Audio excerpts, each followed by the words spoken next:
I am here. Hello. I am here. I am here. Hello. Hello, I am here. Hello and hello. Hello and congratulations for hearing my voice. Congratulations. Congratulations. Congrats. Give me just 1 second. I still got to do the old posting to social medias. And then we'll go ahead and get this thing started there. I mean,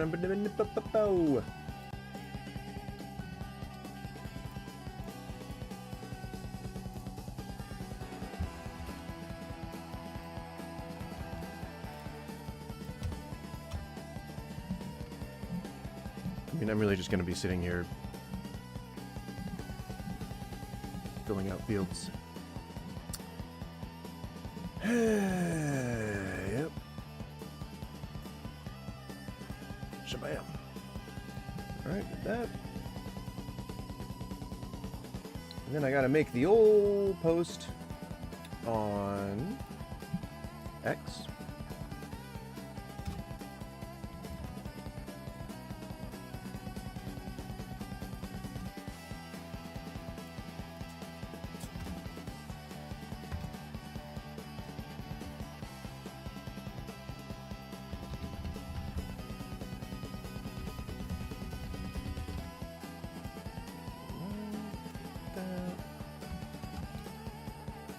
That.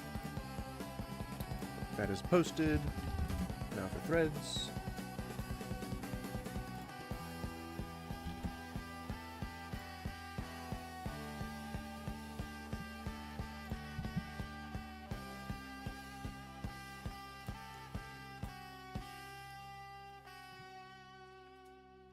I always fucking hate it when I have to go.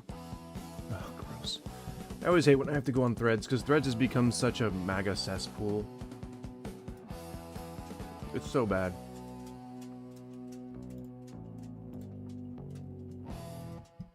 Alright. We have done that. We have done that. Music is playing. It's pretty much what I thought it was, so good. Good.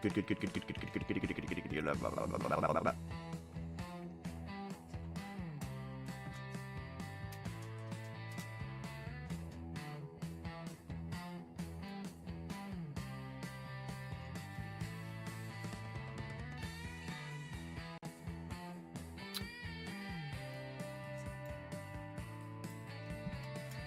then I think TikTok's going to be the platform that we're going to use.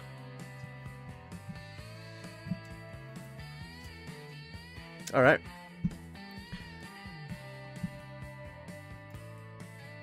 Well. Hello. Hi. Hello. Hi, I'm Goose. I'm not really... My name isn't legally Goose. I think that's pretty obvious for most people. But, you never know. So, hi. Hello. How are you?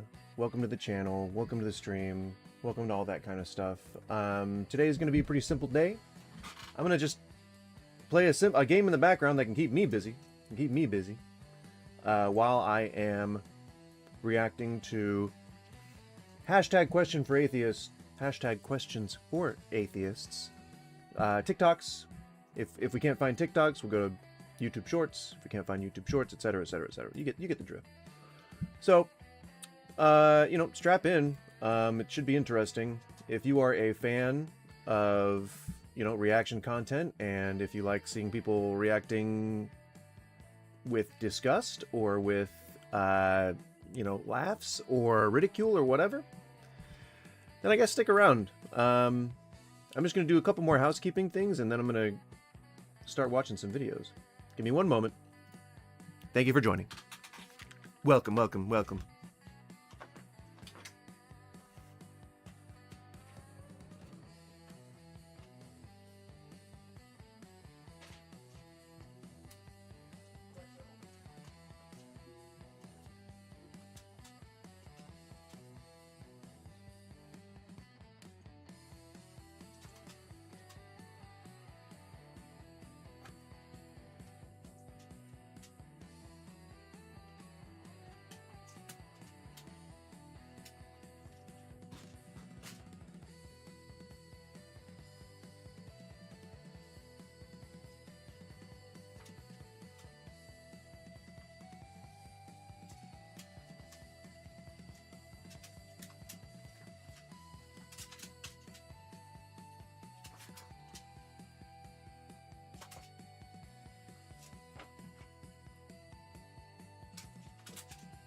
Mikey.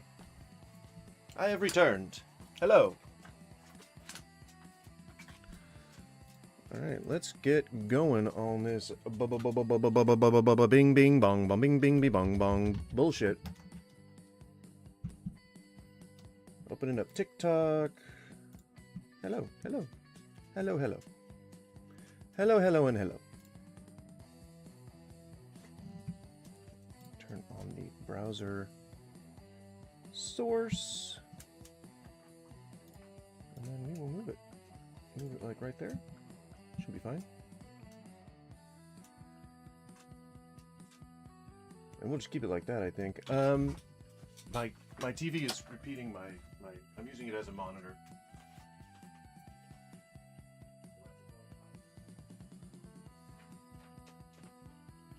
It's really throwing me off. That was really throwing me off. All right? Okay, so now we have TikTok's up. We're good to go. I have 53 notifications, God. God! What are they doing? What is this? This is a custom I do not, I guess, understand. Mystery bag, I suppose? Alright. Let's see. Questions for atheists.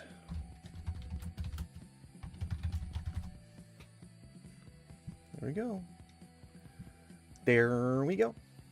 So, you know, we'll see if some of these are worth answering, if some of them are not worth answering. But if there are any Christians who are watching and would like to posit questions of their own, I'm happy to take some. I am, you know, always willing to have an open and honest discussion about faith and religion. And, you know, that's sort of the point of all this, is I'm just kind of, you know, reinforcing my own, the epiphanies that I've made over my lifetime, by going to the other side, by taking a look at the other side, about how, you know, taking a look at how other people are people who have faith, how they're interacting with the world around them. And that's just kind of, that's what I prefer, or how I prefer to, you know, interact with the Lord. My version of God might be entirely different from a religious person's version of God. I don't necessarily subscribe to a religion, nor am I so self-absorbed that I claim to be spiritual, right, in any way. I'm just a dude. You know, I think I remember exactly what happened here with the microphone. Why it's so sensitive now. Because I think I turned recording volume all the way up. But where do I find that? Nope. Really don't want to use that, whatever that is. Bing? Is that Bing? What is that? I don't know what it is, but I don't want to use it. I want to go back to recording. Oh, here we go. Microphone. It was at 80% before. And that's why, you know, we'll put it up to 90. We'll say it's 90. We'll say it's 90. The volume is 90. I'm testing that's why I'm saying things over and over again. The volume is 90. Habaloo! I was just seeing if I could make it peak there, and we did. All right. Now we're good. So, again, as I was saying before, I'm not so arrogant that I call myself spiritual. I am not a religious person. I am more or less an atheist. What I believe might end up being a definition for God, might be different from what any person might be able to recognize as what God is or what God does. And so I just say I like that I don't believe in any God or anything like that, and it's a lot easier to have that discussion. Generally, the religion that I think I know the most about and have the biggest problem with would be Christianity, but I just don't think that anyone really ought to be religious. Like, I don't think that there's any kind of obligation in our human directive that forces us to need to be subservient to something else. Like, I don't think that exists. I think people engineer that, and I think part of the whole purpose of religion is to exert control. And it's like, every accusation is an admission. Christians always, they always go like, no, we want to seek the truth, But it's such a limited set of rules that y'all have to live by that it kind of makes that not able to happen. So real growth can't happen without stepping outside of your comfort zone. And if God tells you to stay smack dab in his comfort zone, not only are you never in your comfort zone, but you're never going to leave his, because he kind of claims you for life, right? So that's why I do this. It's both to reinforce my, the beliefs that I've come to gather over the years that are somewhat, whatever anti-religion manifests itself like. But also, it helps, I think, to put voices out against the noise. I was just watching a stream the other day from somebody that I used to watch pretty frequently, and it was weird. They kind of had this opinion, because somebody asked them, I don't think it was me, but somebody asked them, why do you react to debates rather than having them anymore? No, I think that was me that asked that. I was like, why don't you have actual debates anymore? Why do you just watch them on streams and stuff? And he's turned into sort of that reaction of a reaction template. And I asked with kindness. I don't think that he took offense to it, but his response was like, at some point you just get so tired of it.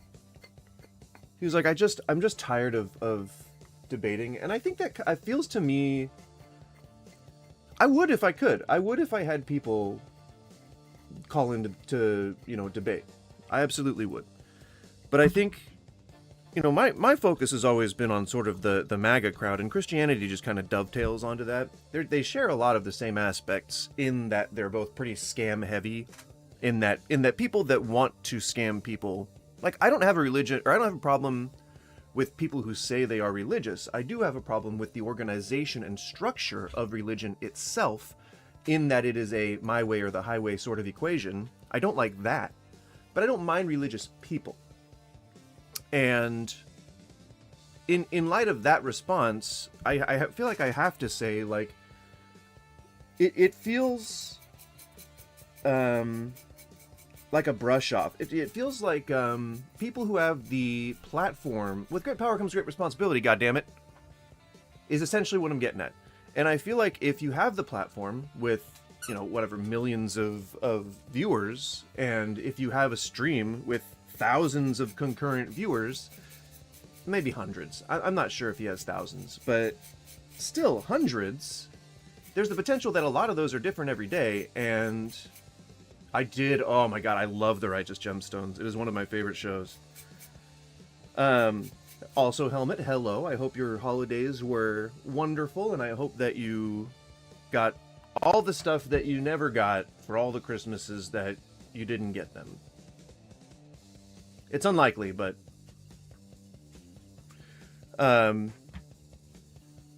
was I saying? I was saying something. I was saying something. Either way, my point is that the potential for corruption is there, and Christianity is such an easy thing to use as a cudgel to support corruption that I just think we gotta throw the baby out with the bathwater here.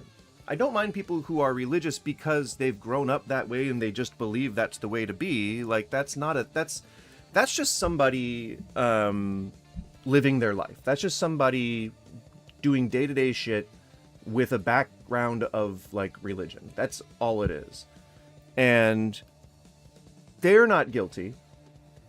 Their assertions do not make them guilty. Their beliefs do not make them guilty. It is their intention that makes them guilty. If they truly believe that God really wants to smite gay people and they're only complying with that because he's God and they don't feel like they can controvert God, then they can be taught. If you can somehow disprove God to them, then, and it's not even really about disproving God, it's really about appealing to their sense of humanity, because once you strip everything away and you take a look at God, like, just objectively, he's kind of a crappy guy. He really just seems to want to punish people for existing. And that ain't the way that a lot of people roll, you know? It ain't the way Martin Luther King rolled, and he was a goddamn pastor. So I think bottom line is that it takes a little bit of perception to recognize when you're being hornswoggled. And Christianity and the whole, like, owing to a thing higher power than us and all that kind of stuff, it makes it more difficult to spot the scams when they're right in front of your face.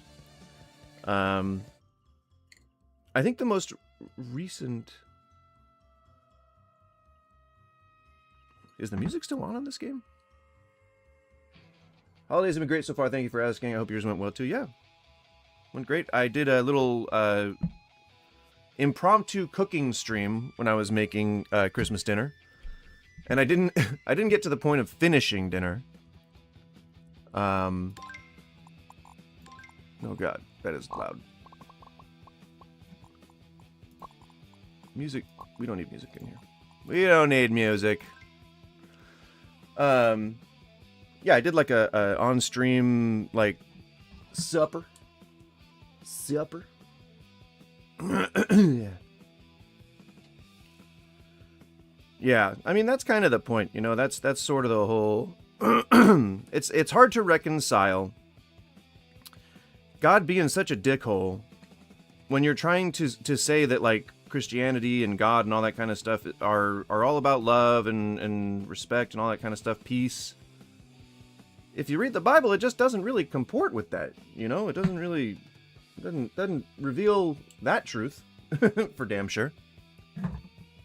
So let's just go down the list here. Some of these are definitely going to be people who are skeptics, but I'm going to try and skip those, just because this is sort of my, this is my reaction time, not theirs. So, yeah. Can you raise your volume a little bit? Really confident that you came up with 5 questions that an atheist like. Okay. I don't know how to raise the volume on that more than it is. Want to touch. I'm a little nervous to hear number 1. Number 1, where did the universe come from? Oh, I get it. You didn't. Let's see if the next one is. You're asking a question to all my atheists. No, Oh, okay. hi. I am one of those. Here are 5 questions that atheists do not want to answer. Number 1, where did the universe come from? We know that everything in the universe has a cause, but what caused the I just want universe? to see if this is going to Or be. how can Is this on has a this God- been stitched? Okay, no. we know that Good. Okay. Here are 5 questions that atheists do not want to answer. Number 1, where did the universe I'm ready. come from? We know that everything in Nobody knows, especially not religious people. There's the answer to number 1. Nobody knows where the universe came from. People can claim to know where the universe came from, but it is still a mystery. And I know that it is comforting for people to say, okay, then God. But that's not how science works. And even the religious scientists, the guys that, we were talking about yesterday, who, people who do those religious gotchas, they say, oh, even your most favorite scientist believed in God. Right, even those scientists would not claim to know where the universe comes from. The whole point behind the inception of science in the first place was to, find out where all those beautiful, godly things came from. That's the whole, it's to find out the meaning of things. It's not to find out whether or not there is a God, I don't think that they were really concerned with that. For these people, the majority of their time is caught up in, like,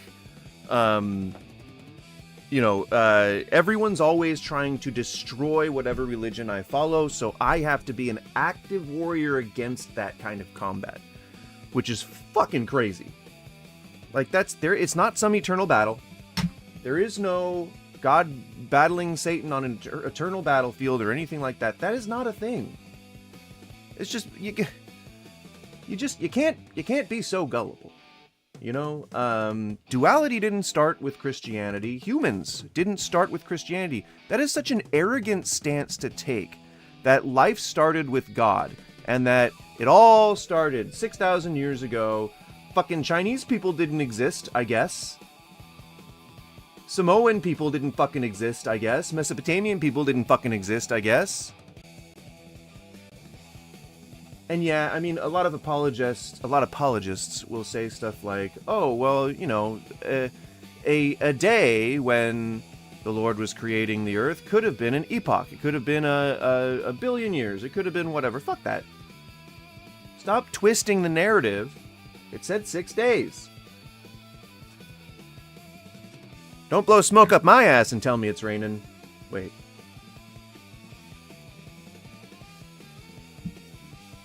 So there's question number 1. The universe has a cause, but what caused the universe? What was the first You can't know. cause? Nobody knows. Number 2, how can there be objective morality without a God? If everything is left up to the individual to decide, then nothing is right or wrong. Everything Oh, you just disproved your own point. is just what you think is right and wrong. Yeah. Number 3, why should Yeah. I don't know why you're asking, because you answered the question in the explanation of the question itself. I don't know why you need further clarification, but here you go. Like, morality is seen in nature. Not morality, but ethics. I think it's really easy for people to rationalize morality if you just describe things, if you describe society in, like, caveman times. You know, like, if you were to say, Oog and Boog and Shroog are all on the hunt for the same boar. Boog and Oog are they're faithful members of the village. They are going to maybe rule it someday, whatever. They're sound in their judgment. They are good tribesmen, and they do what they gotta do for the village. Now, Shroog, for some reason or another, Shroog's a bit of a lone wolf. Shroog only looks out for number 1. Shroog is in full belief that he is an alpha male, that he will, stand the test of time. He's going to break the mold, and he's going to be, the Chad, the whatever the internet terms are for that. So Shroog, if he finds the boar and kills the boar, he's going to take all the best parts for himself, rendering most of the boar useless. And then, when he gets back to the village, he's going to give whoever, the witch doctor, or the cafeteria chef, or whatever, he's going to give to the village the stuff he didn't want. And that's like bones and sinew and skin and things. Well, not skin, because you'd probably use the skin. So, think about this happening pretty consistently. Oog and Boog, they're always coming back, they're always sharing the entire carcass, and so people depend on them to help the village more. They're going to help the village, they're going to keep putting food in the pantry, so to speak. And Shroog still continues to go looking out for himself. He gets his own boars. Food's plentiful. There's food everywhere. There's infrastructure everywhere. Of course, they don't have things like electricity or running water, but they live pretty comfortably. Now, the village never comes to Shroog to ask him to hunt. He's a great hunter. He's an amazing hunter. He's very good at his job. And usually, he gets paid with... They didn't have currency, really. I mean, I guess, in ancient Mesopotamia, there is evidence that they might have had currency, right? Like the little bits of iron and shells and stuff. Anyway, for thousands of years, there has been currency. And in whatever currency that Shroog normally gets paid in, that starts to go down and down and down. And you can say this is like bartering, this is like favors he gets, you know, services, because everyone depends on each other, right? In a old nomadic ancient society, you have to go to a farmer to farm, you have to go to a farrier to shoe your horse. That's a wildly different era. You get what I'm saying. Everything's specialized. You take care of one thing and it helps everybody else in the village. If you are the lone wolf, if you are the alpha, if you are the guy who thinks he's the Giga Chad and doesn't have to listen to anybody else or help anybody else, if you are a loner, you will not succeed in that village. And we don't have to assign good or bad to any of that in order to get to that conclusion. What is good for society when people help each other out? What is bad for society when people are selfish and take what they want and not give anything to anyone? That's it. That's the only way you have to explain that to a Christian. Morality exists in a vacuum. There is a universal right and a universal wrong. I don't know what those are. I don't know the universe's edicts, but I'm not going to just assign meaning to things that are going on in my head.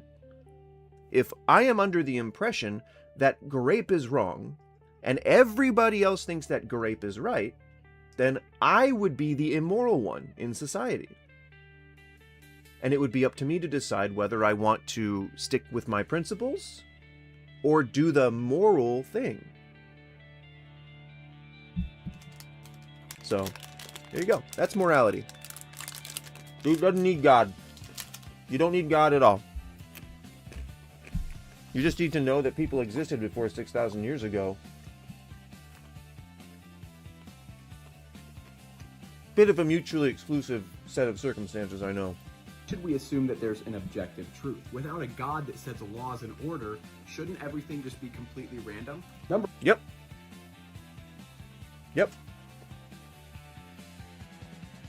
I want the boar sinew. I used to go to slaughterhouses during deer season when I was a teenager to get free deer legs.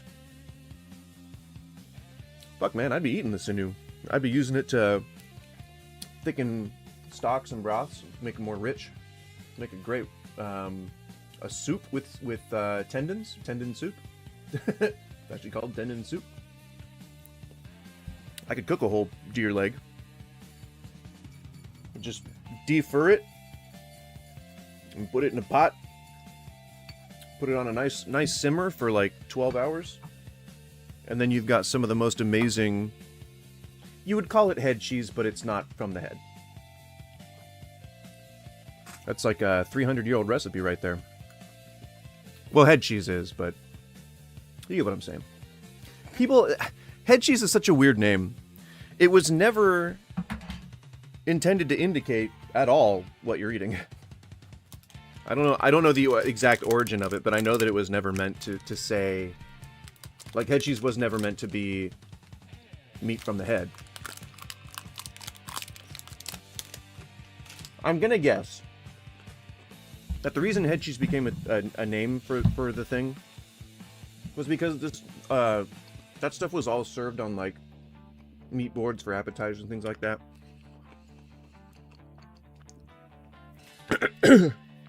So maybe someone walked up to all the cheeses and they were like, "Oh, what a wonderful spread of cheeses." And they were like, "What's that one?"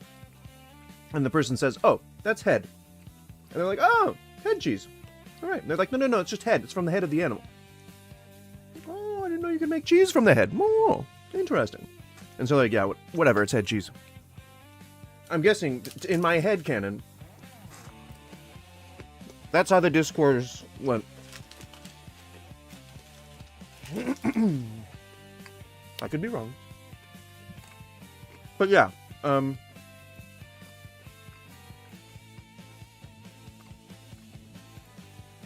there doesn't have to be an order. Is right and wrong. Number 3, why should we assume that there's an objective truth? You don't have to assume that there's an objective truth. Truth comes from determining things. It comes from being offered evidence, weighing that evidence, and deciding if the evidence is overwhelming enough to change your stance on something. That's why I say, showing me 5 examples of God existing, whether I can verify their veracity or not, would only prove to a certain point. Other than that, I would need evidence. I would need evidence to be overwhelming enough to completely change my stance. That's all. My brain, me making up my mind is a thing that can happen, but I can also change my mind. There is no objective truth. That's the thing. Like, again, Christians always have to think it this binary. It has to be something. And my point is, no, it doesn't. Nothing has to be anything. The nature of the universe is chaos. There's all just random shit happening. And somehow, through some set of cosmic circumstances, we ended up existing.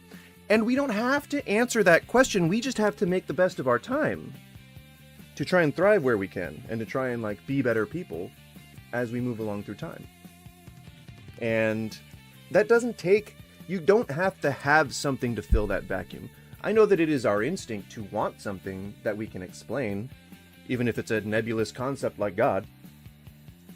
But we don't have to have anything.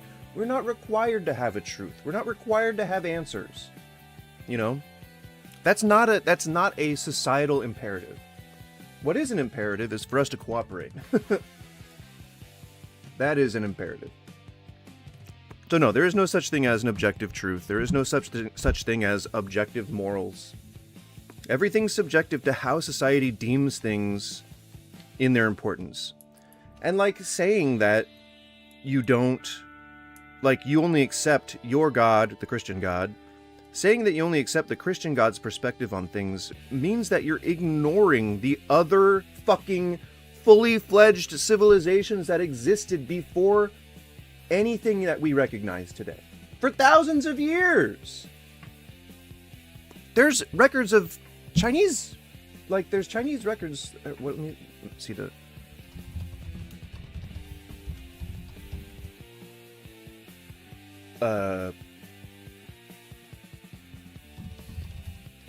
I used recorded twice. Oracle bone inscriptions from the late Shang dynasty around 1250 before the Common Era.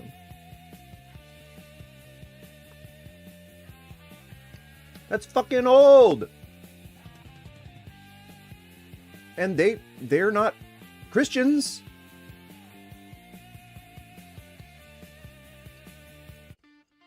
Like, I know that part of the whole Christian thing is like that there were people around before Jesus. But like there were people around before Moses, etc., etc., etc.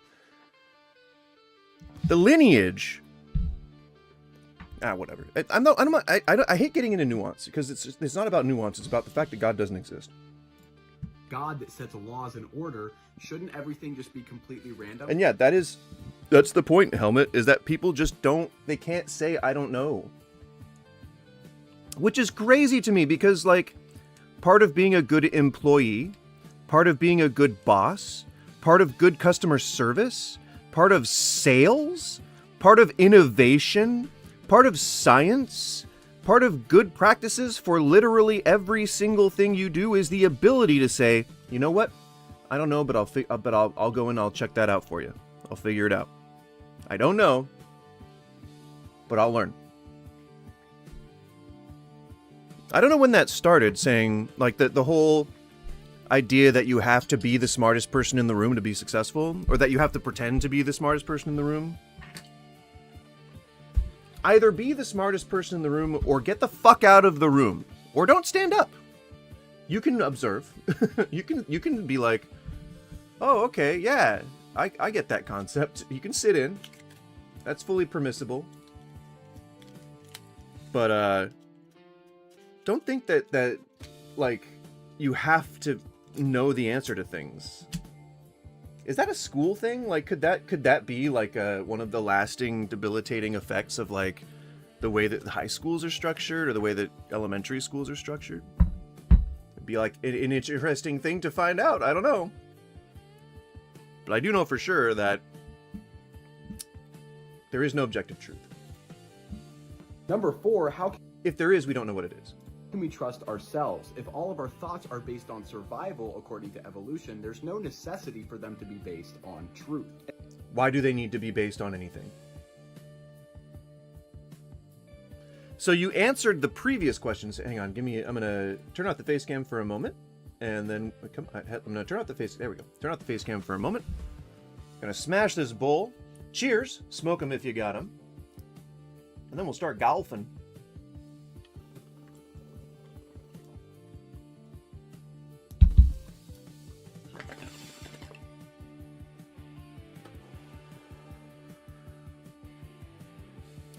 Fishing and golfing. I really am an old man.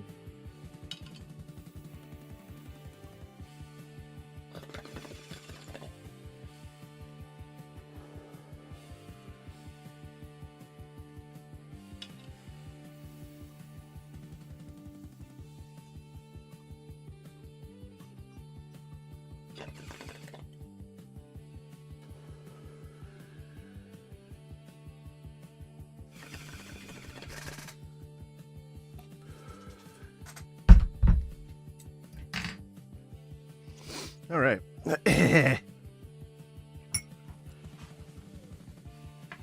When I have to burn a bowl too quickly, not too quick, when I have to burn a bowl quickly, I inhale very sharply, and that causes the essential oils in the buds to combust, which makes it taste acrid and bitter. Not the most pleasant. Definitely take your time if you're smoking a bowl. Unless you gotta rocket it. Unless you gotta rocket those cannabinoids straight to the brain. Try to save some time, you know? Efficiency. Although efficiency, I guess, would be not smoking it. Oh my god.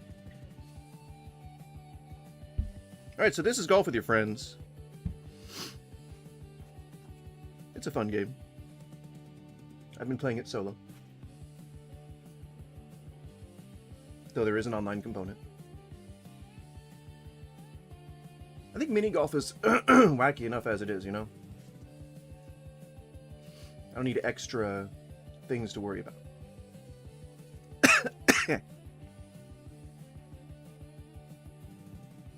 Alright. Throat's burning. Woo!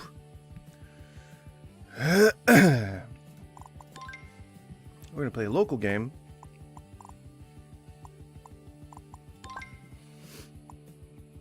No max shots. What? No max shots. I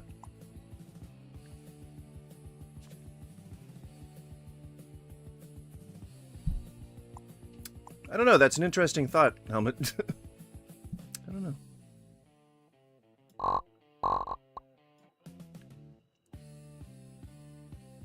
Max time, no max time. And I was using spin earlier.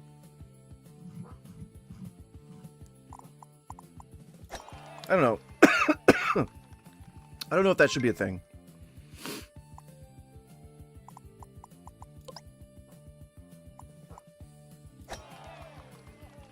Alright. Bouncy castle. Pick it up.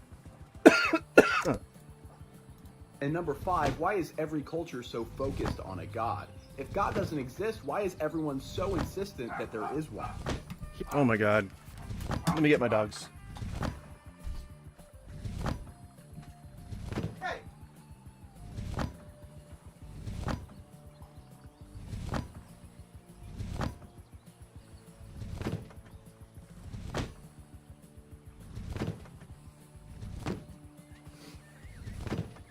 Little monsters.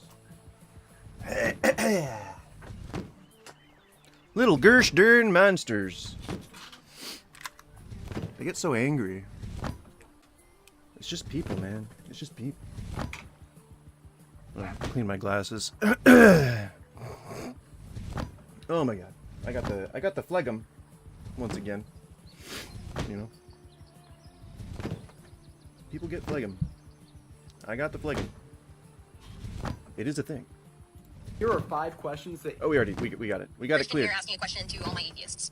Have you ever considered that, like, if your belief system is wrong, then like there is an eternal punishment, unfortunately, like if you are wrong. But if we're wrong, the Christians. Hey, atheists, I have a question. So, miracle evolved from nothing. Well, Just making sure. nothing. Hey, atheists, I have a question. So, you call religious people crazy for believing in miracles, right? But you believe in the most preposterous. I don't call anybody crazy for believing in miracles. I am always a big fan of making sure that you are certain that a miracle is like verifiable. I don't think that I would ever call somebody crazy or make fun of anybody for believing in miracles. Especially goddamn, sorry. I'm sorry I keep coughing into the mic. That is really, I know that's obnoxious. There are people who would start to believe in things they wouldn't normally otherwise believe in due to highly, traumatic, like life and death kind of stuff. And so, like, it's important to stay sympathetic. Like, I know that they're not willing to believe in miracles just kind of out of the blue. Like, it's not it's not without reason. But, like, my own personal preference is that I want to be sure of something before I start to believe that there's some supernatural or preternatural hand or whatever, that goes along with it, aka a miracle. My brother believes in miracles. He's not crazy. Well, yeah, and there is the brainwash element too, that you just grow up believing that miracles are a thing. You grow up believing that a baby was conceived divinely and all that kind of stuff. It's very easy to just accept things that you grow up with. It's just a pattern recognition thing. It's comfortable. It's comforting. I'm gonna go blow my nose. I'll be right back.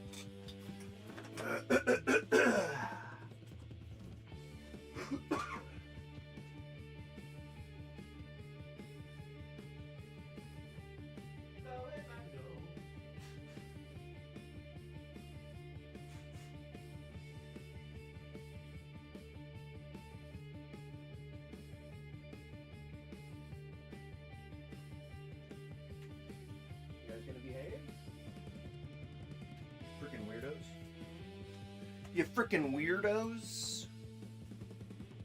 Behave. Yeah. But yeah, so I also am not skeptical. I guess I'm also kind of judgmental. Something that does make me judge, I guess if we're talking about judging Christians for stuff, is when people feel the need to make a video talking to an entire group of people as if that entire group of people thinks the same way, believes the same things, and does the same actions. So if her whole thing is, people call me crazy when I say I believe in miracles. I don't think it's necessarily people think. It's not in a vacuum. People don't think, or they don't hear what you're saying and then think to themselves, this person's crazy, and then say, this person's crazy. There's something that you're doing. There's an aspect of how you present this truth that you've come to realize to other people. And a lot of the times when people look at Christians like they're crazy is when they're trying to proselytize and preach to them, try to convert people and things like that. That's annoying. And it's intrusive. And it violates... If you were to have your way, if someone gave you powers to convert people, and you were to snap your fingers and make everyone follow Christianity, that's a subversion of free will. You have to be appealing. You have to be salesmen. Snake oil salesmen. But you have to be cult leaders. You have to be enticing. And you have to make people want to join your cult. Religion. Christianity. Your cult. Whatever you want to call it. Scam. You have to be appealing. Your God has to appeal to people. And the God in the Bible, I mean, I think most people can agree that the God in the Bible and the people who have supported him over the years in history's darkest times is not a good guy. He's not a good dude. He could have told people in those 10 commandments. He could have been telling people not to go out and grape and commit PDF files perpetuation. He could have said not to take slaves. You know, like, people are not property. You know, I mean, I don't mean to turn this into an ASMR podcast, but like, it's all right there. So no, I don't. Well, yeah, exactly. You gotta go up there. You have to go someplace, and you gotta do something. You gotta be part of whatever Pearlygate nonsense. It's BS. BS, I tell ya. B and S Railroad. No, wait, that's B and O. Damn it. I don't know how I'm gonna do this volume stuff. It keeps, I mean, don't like seeing it peak, but also, like, part of my chaotic goblin nature makes me want to just be distorted and overdriven all the time. But the audio file in me wants people to be able to hear me. Imagine that. Let me clean my glasses real quick. I got dog kisses on them. Which, you know, cute and all that, but darn it, made them all smudgy. Although no one can argue with puppy kisses. And so if the puppy starts to kiss, you gotta be like, oh no, get down, okay, I love you too, and there you go, you know? That's how it works.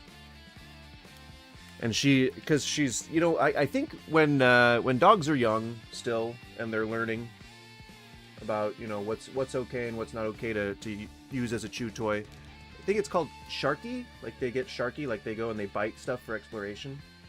I think that's what it's called. Or maybe that's an old term. But, my dog, the fat baby, she likes people's glasses. And, she wants to eat people's glasses. So that's where I get most of the puppy kisses. Although I guess you can't really call her a puppy anymore, right? She's about a year old, I'd say, at this point. Got her in March or April, I think. And she was like 6 to 8 months old. I wish she could speak English, because then I could just ask her. You know? Hey, atheist. So no, to answer the first part of your whatever question you're asking, we don't look at you like you're crazy when you say you believe in miracles. It's how you present yourself. I have a question. So you call religious people crazy for believing in miracles, right? But you believe Nope. in the most preposterous miracle of all. Like that the what? universe was created from nothing. It's That's not impossible what happens. for something to come from nothing. How does that work? Hey, atheist. I mean, not. No, it's not. So If we're talking about, like, infinite regression, then it's entirely possible that the universe just was a collection of different dusts that all just kind of came together and did things. You know, hit a critical mass. You know, not dust like for real dust, but dust like how you discuss or how you talk about, like, space dust. You know, we all return to space dust. I mean, in some way, sure. Takes a while. Do you know what I'm saying? Like, I don't think that anyone really believes that the universe just popped out of nowhere. I don't think anyone believes that. I mean, except for Christians. Like, it's such a weird mirror. It's like, wait, so you guys believe that the universe poofed out of nowhere? Like, doesn't it make sense that it poofed out of God? Like, that makes way more sense. You know, like, it's nobody believes that. Even, like, I think even like the Eastern religions, I think that there's something before the universe in most of those cases. There's a turtle floating through space, you know, some shit. Yeah, it's weird, like, it's weird logic to try and wrap my head around, because it feels so like contradictory and like such a projection. Nobody's calling you crazy, lass. Is Australian? Where are you? South African? You call religious people crazy for believing in. So 3 questions I honestly have for you. Okay, so I just want to go on a little bit of a rant while I do my hair. I guess not really a rant, more like Go off, a Queen. question for atheists. Okay. And I mean, like, atheists in general, but mostly just the atheists who are, like, disrespectful, like the ones... You gotta have to be way more specific. I think people, by default, don't break themselves up into camps of respectful and disrespectful atheists. I think people in general are either respectful or disrespectful, but I'll let you go on. will go on your posts and comment like, go cry to your sky daddy and stuff like that. What you mean is, so this applies to anyone who engages in social media. Anyone who engages ever with social media. Okay. Interesting that you framed it the way that you did. But, do go on. Oh, that's why. I was wondering what keeps smudging up my glasses every time I clean them. This is who that video is for. So, I want to ask a fully legitimate question. And I want you to consider it before you get into my comments being all, like, salty about it. I'm not going to leave you a comment. Science proves that the universe had a beginning. No, it didn't. Science proves that there is something at the beginning of the universe, as far as we can see it, to our perception. I think what this person is mistaking for a belief that something had a beginning is just the idea that you can keep looking back and you can keep looking back, and so like there's a possibility that things had to begin. Like there's stuff at the beginning of the universe. That doesn't mean shit. I mean, except like to physicists and people who care about that kind of stuff. So go on. Right? Nobody questions that. Every scientist agrees with that. If you disagree with that, it's proof of your own ignorance. So we know that the universe... Misunderstanding the basis for your argument, I guess, would be better proof of your own ignorance. But do go on. ...had a beginning. And we also know that science can't disprove the existence of God. You cannot disprove a negative. If something was never there, you can't prove that it's not there. You have to provide evidence in the first place to prove that it is there. The claim is that God exists, not that God doesn't exist.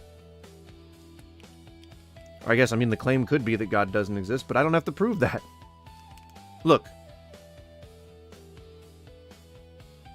Where do you see God? Present God to me right now.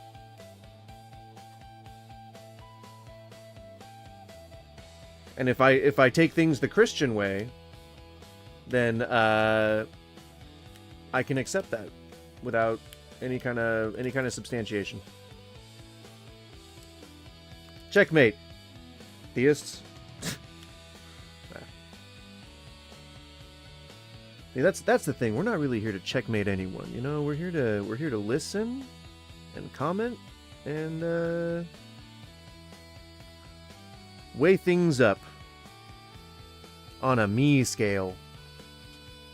Right. Science does not say the universe had a beginning. There is, I think, what they're trying to refer to is the articles that came out when the James Webb started taking pictures, sending pictures back, where people could see what they were calling the beginning of the universe.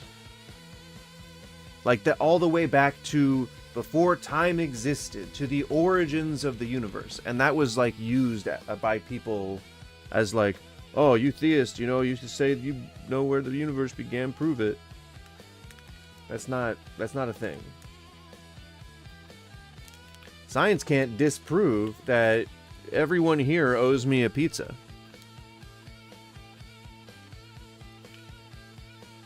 Take that, science. Now everybody owes me a pizza. I will accept no less. I will accept Domino's though. I'm okay with Domino's if you know, if you're not feeling fancy. And I'll take a pizza from even people that science can't prove don't exist in the chat. To my eye, it looks like there's about 1,000 people who are now going to owe me pizza. I don't know where I was going with that. I just like pizza. And I think maybe I'm feeling snackish.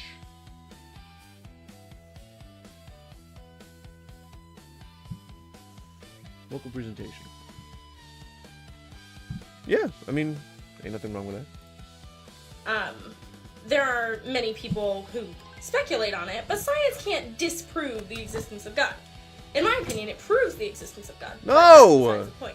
No! My question is, why? Something not being provable doesn't mean it's proven now. Or disprovable. Something not being disprovable doesn't mean that all of a sudden it's... Well, that makes it real. It's fucking... That's like just... Why? Why do you want to think like this? Why do you want to think this restrictively? Right? I'm guessing this bouncy house does not have, like, bouncy walls? Oh, come on! I am very bad at this. Just don't expect me to be good. Whee! Ah!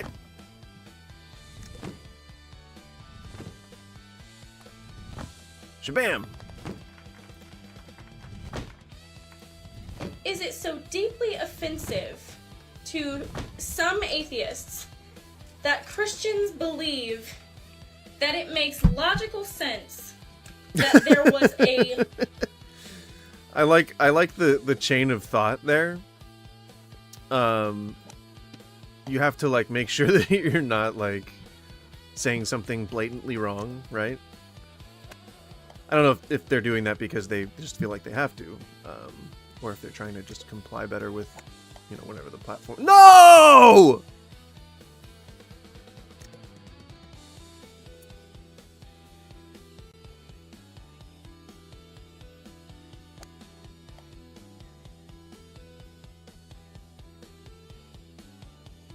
I totally meant to explode that golf ball out of the arena. That's totally what I meant to do.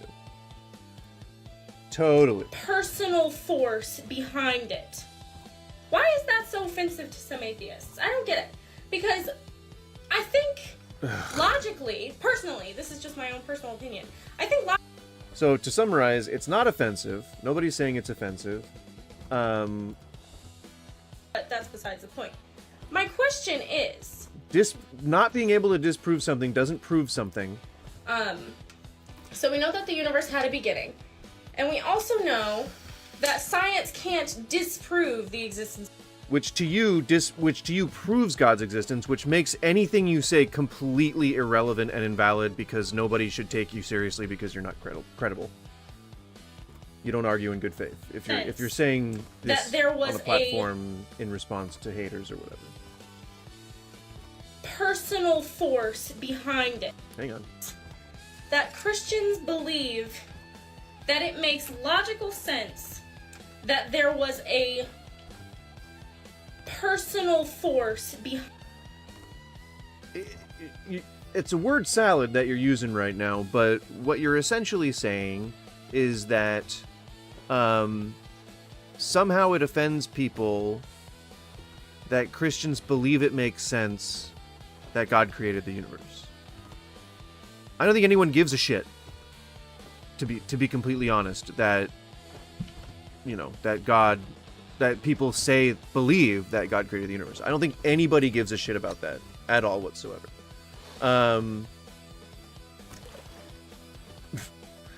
But I think that what you guys do is you try to convince people that it makes sense. And people tend to be smarter than that. And people don't want to be told stuff that isn't true like it is true, because that's just kind of, I don't know, slimy, weird. Why? Behind it. Why is that so offensive to some atheists? I don't get it. Because I think logically, personally, this is just my own personal opinion, I think logically it makes more sense to believe that there was a creator. I think that makes... Right, to you it makes more sense. And if it stopped there, then I don't think anyone would care. I don't think anyone would give a shit, you know, beyond that. But what that then turns into is you going around to all your friends and all your family and going like, you guys, you know, you're going to burn in hell if you don't start believing in this guy, because I know he's real. I've done all of my rumination and thinking and introspection and stuff, and I determined that he's real. And it makes more sense to me that he created the universe. So if that's true and he's real and he was the influence for the Bible, then you guys better start living better lives. It's where it crosses into that becomes offensive. You're not trusting other people to come to God as a good religious person should, but instead you're trying to spread the religion, you know, and you're acting like a cult member. That's what's more offensive to people. Logical sense. And, I mean... So nobody cares. Nobody cares what you personally believe. You're allowed to believe whatever the fuck you want to believe, but it's when you start trying to convince other people under threat of them burning in hell that kind of crosses the line. A lot of other questions about morality, truth, all that kind of stuff. No, see, that's the thing. That's exactly it. That's exactly it. You are letting the idea that this God exists influence how you live your life, which is, if that's you and that's fine, that's like personal to you, then okay. But if it turns you into a douchebag trying to tell other people what is moral and what is right, that is when it crosses the line. Actually leads back to God, in my own personal opinion. And if it was your own personal opinion and you weren't sharing it and you weren't trying to controvert anyone, then right, okay, cool, good, you have an opinion. Congratulations. But why is it so offensive to believe that there is a God? I don't understand that. Because... Not offensive. Your belief is not offensive. It is how you present yourself. Just like the last person. If somebody has come to a logical conclusion that it makes sense that there's a creator to the universe, why is that offensive to you? It's that you're saying that you've come to the logical conclusion. You're implanting the word logical. You've come to the personal belief that God created the universe. You have the personal belief. And you're trying to dance around that by saying, I have the personal belief that it's logical to believe. You're really, really trying to stretch that language to make it make sense, but it doesn't. People are entitled to believe whatever the fuck they want, and if you are trying to impress your personal beliefs upon them, like saying, hey, you atheists, you better get a God, you better God up, squad up, God up, or else you're gonna burn in hell for all of eternity. Hey, gays, sorry, either convert back to straight or it's hell for you. No transies in hell. Know what I'm saying? So, like, or no transies in heaven. There are probably transies in heaven. If I was to be following that line of logic. Point is, I think that if you present it like you are somehow now the arbiter of truth, since you've come to a personal revelation, that's where it crosses the line. Be proud that you have good faith. Be proud that you have strong faith. Be proud that people in your community support that faith, and that, you know, the people around you support you in that faith. Be proud of all that. Be happy. You know, I guess maybe not proud, but be satisfied in that thought. Because you don't agree? Like, I don't believe in evolution, but that doesn't mean that I'm, like, gonna look at somebody who does and be like, you know, you're stupid for believing in monkey people. I don't know. You're literally doing that right now. You are literally doing that right now. You're like, I mean, it's the weirdest, saddest dog whistle that ever existed, where people are like, it's not like I'm coming in here saying transies and gays don't go to heaven, all right? It's not like I'm in here saying that y'all should believe in my God or else you're gonna burn in hell. It's not like I'm in here saying that y'all, you know, believe in like fucking monkey people and how fucking stupid that is. You know, I'm not doing that, right? So like, why are you offended? Exactly that. It is exactly that. You are doing that right now. And the thing that you're saying that you don't do, you're doing right now. To explain that you don't do the thing that you're doing right now. Like, I don't care. Believe in evolution. You can even be a Christian and believe in evolution. But I don't know. I think that's a weird thing. And to be honest with you, it sounds like denial to me.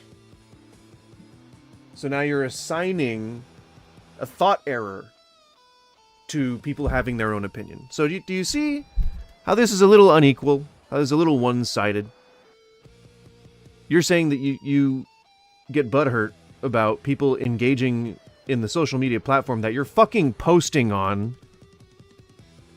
and then you're talking about, you're masking these things. You're obfuscating. You're saying like, oh, why do people get so offended that it's logical to believe this? Nobody fucking said it's logical to believe in any of the stuff that you're saying, except for you. You have a personal belief that God exists. That's where this video should have ended. Hey, haters. Hey, I just wanted to let y'all know I'm going to keep believing in God, whatever you say. I don't give a shit. God for life! G-Squad! And that's it. Nobody would have given a shit. Nobody would have cared. Nobody would have made any kind of comment that this persecution fetish is probably feeding. So I've got 3 questions that I want to... Let me take a shot real quick, and then you can ask me your questions. Hang on, give me 1 second. Whoa, get up.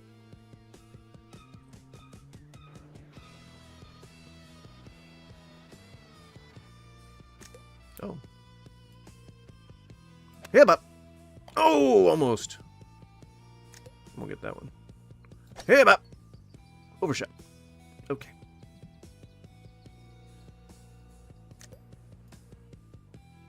Hip up! Oh. I keep forgetting, like, how much strength I'm giving it. Hip up! Bam!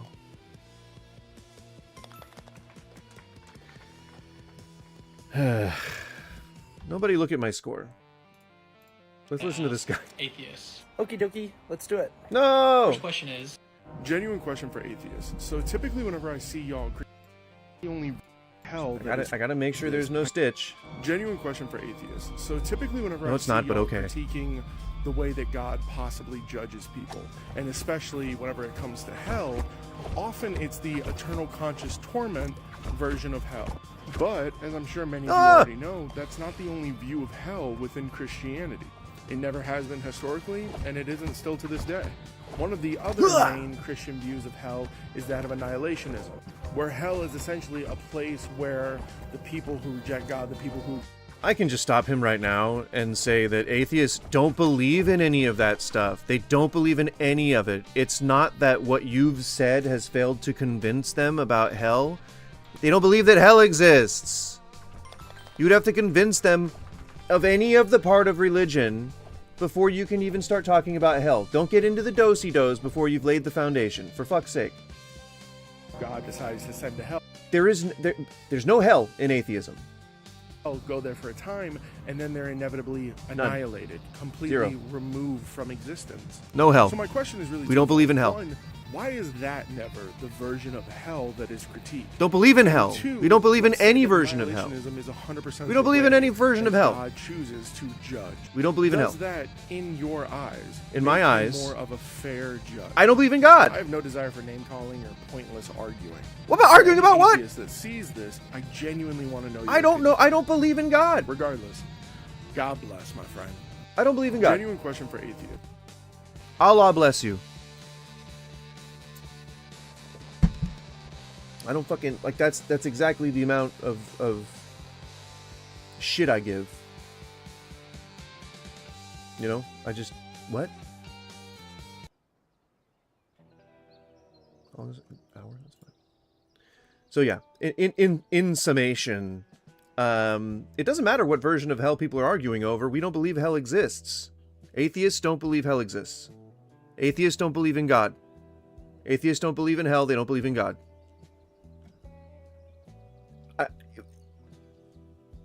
I know it's hard to understand,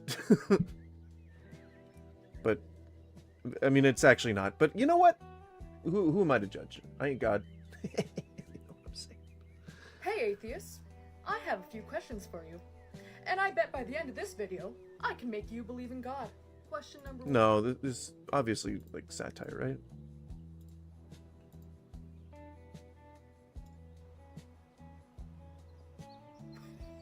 There's no God, but you still say God bless you when you... You have to go to funerals, and you have to decide, is there life after death or not? You cannot just say, I'm agnostic, because the... What? Being agnostic, as just kind of a stage of life, or not a stage of life, but like a part of your existence, doesn't mean that you're unwilling necessarily to partake in the ritual and ceremony that exists around in society, because society is more or less religious, even if it's not devout. You know, it's wormed its way in. But the ritual and things that people engage in are usually ripped from pagan shit anyway. Pagans, druids, all that kind of shit. Fucking burials? Burials! And funeral rites? That's the most pagan fucking shit. Druids did all that. That's druids. Cultists. Not Christians. It's fucking weird. They don't entomb their dead. So you can be agnostic in terms of believing in a particular god or subscribing to a particular religion. You can be agnostic. You cannot be sure. That's so fucking weird. I hate this guy. dead body is there. The question is, are you going to see that person or not? I may be wrong. I may be incorrect. What I'm saying may be entirely stupid, but I cannot have it said that I'm not arguing honestly here. I'm telling you what I believe, and I'm telling you what I don't know. You said that claiming to have the answer to the biggest question in the universe is the height of intellectual arrogance.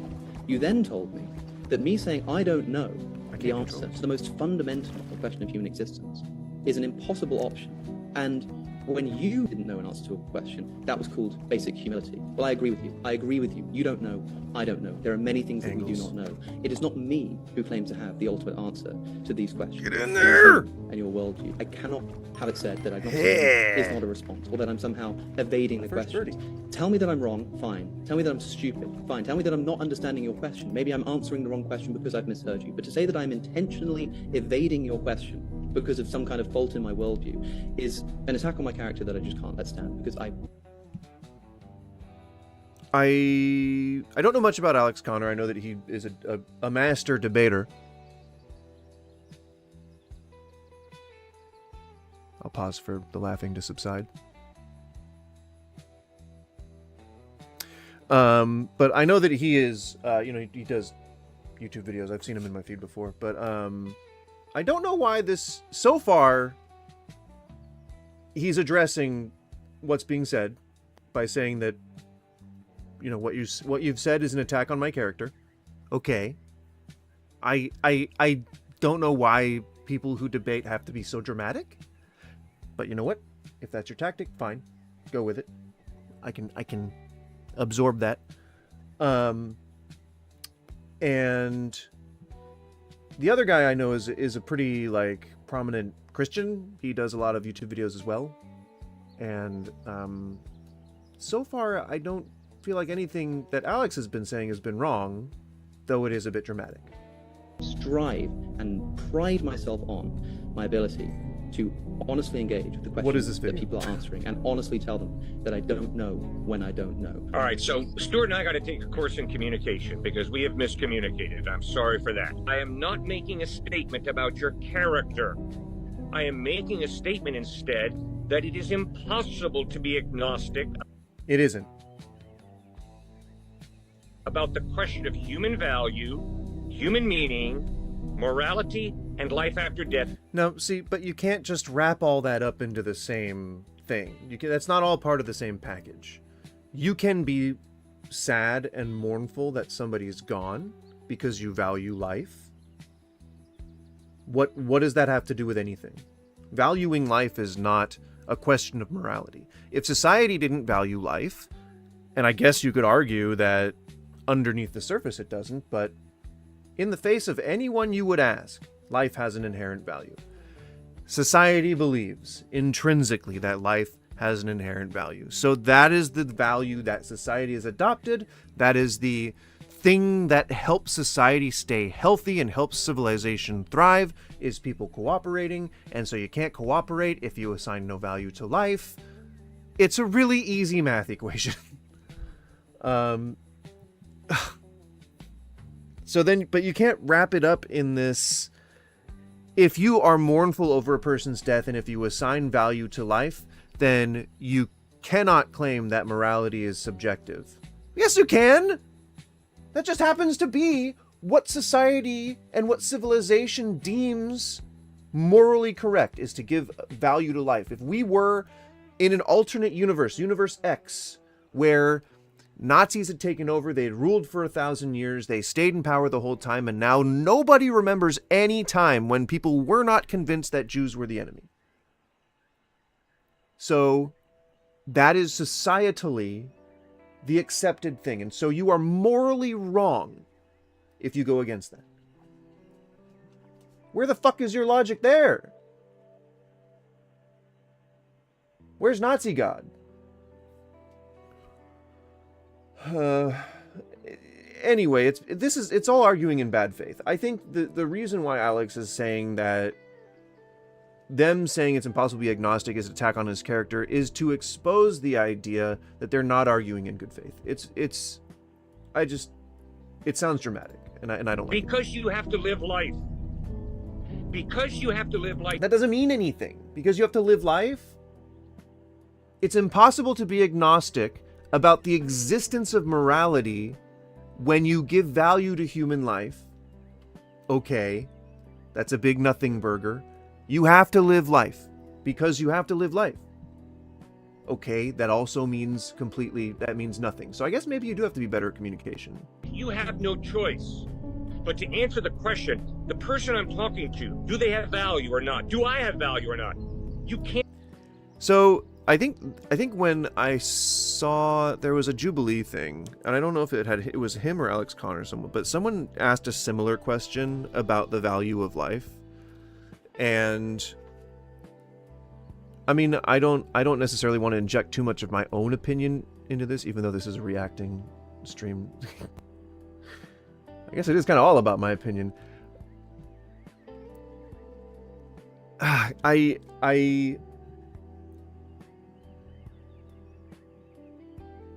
People really often claim, atheists often claim, or at least content creators from the videos that I've seen, that there must not be an intrinsic value to life because whatever. And that's like part of their argument as to why, like they try to argue that that there is no inherent value to life. Like that, ants die all the time. People die of sickness all the time. People die of disasters all the time. If there is a God, it doesn't seem like he values human life. Yeah, I think that's more or less the gotcha. But like, I also think that's arguing in bad faith to a certain extent. I think that's distilling everything down into like a simple ha ha fuck you. When he could just dismantle the whole thing. You can't evade that. You have to answer that. There's no question there. Does life have value? Yeah. Okay, so you believe as an atheist that life has value? Yeah.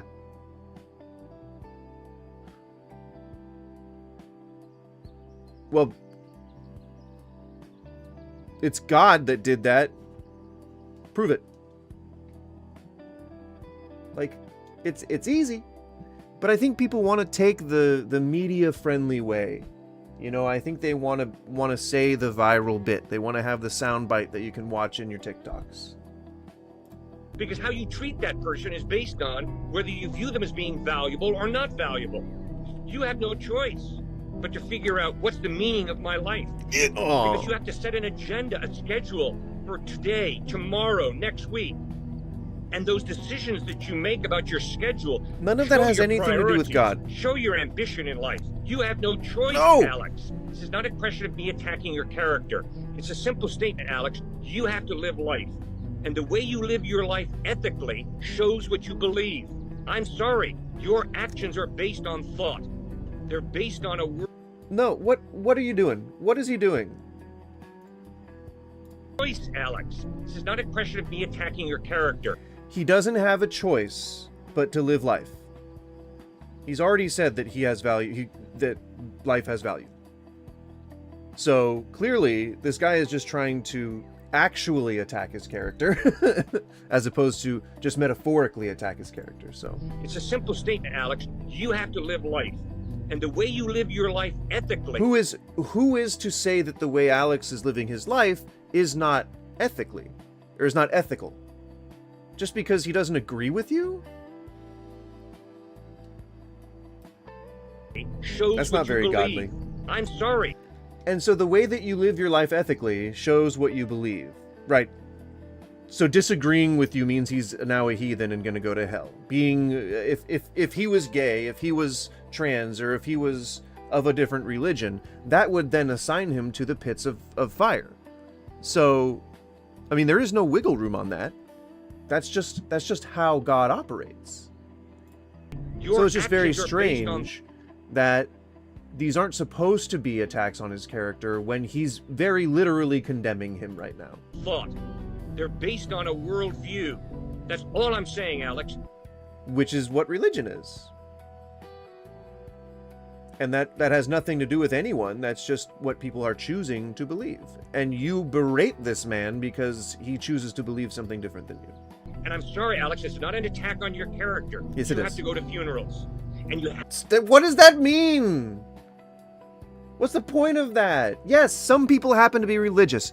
Yes, some people happen to be in families that are of mixed religions. And yes, some people go to funerals even if they're not religious. What the fuck is the point? have to decide, is there life after death or not? You don't have to decide any of that. Nobody has to decide if there's any of that if they're going to a funeral. They just want to be there to honor the person that they lost. That's it. You don't have to decide if there's life after death. That's not a function of a funeral. You cannot just say, I'm agnostic. You can.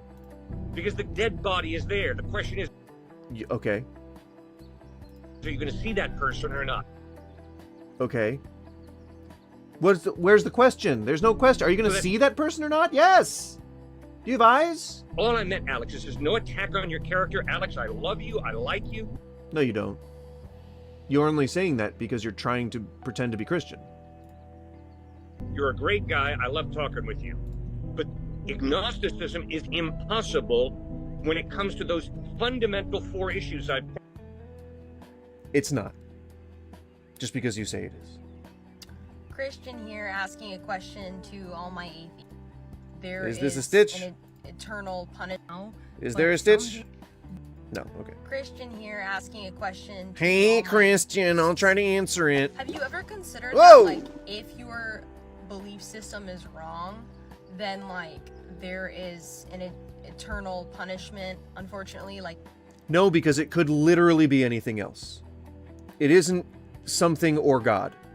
It never has been. It was never, ever, ever something or God. That's not how atheists operate. We just don't believe in any kind of religious anything. That's it. Don't believe in God, don't believe in Jesus, don't believe in heaven and hell. Sure, maybe Jesus existed, but he was probably a snake oil salesman, some hobo. You're not supposed to say hobo anymore. Some kind of like drifter. Just making his bones, scamming people. I think he took over for what? John the Baptist? But it's really freaking weird to just be like, well, if you don't believe in anything and you're wrong, then what if you would get eternal torment in hell? Like, okay, well, I guess I'll be proved wrong then. Why are you asking this? Are you like, Are you asking because you're like frothing at the mouth for some religious violence or something? Like what's the impetus? Ah, so the key is just to hit it as hard as you can. I get it now. So no, I don't personally, as an atheist, wonder or fear or anything that there's eternal punishment, because I don't believe in that.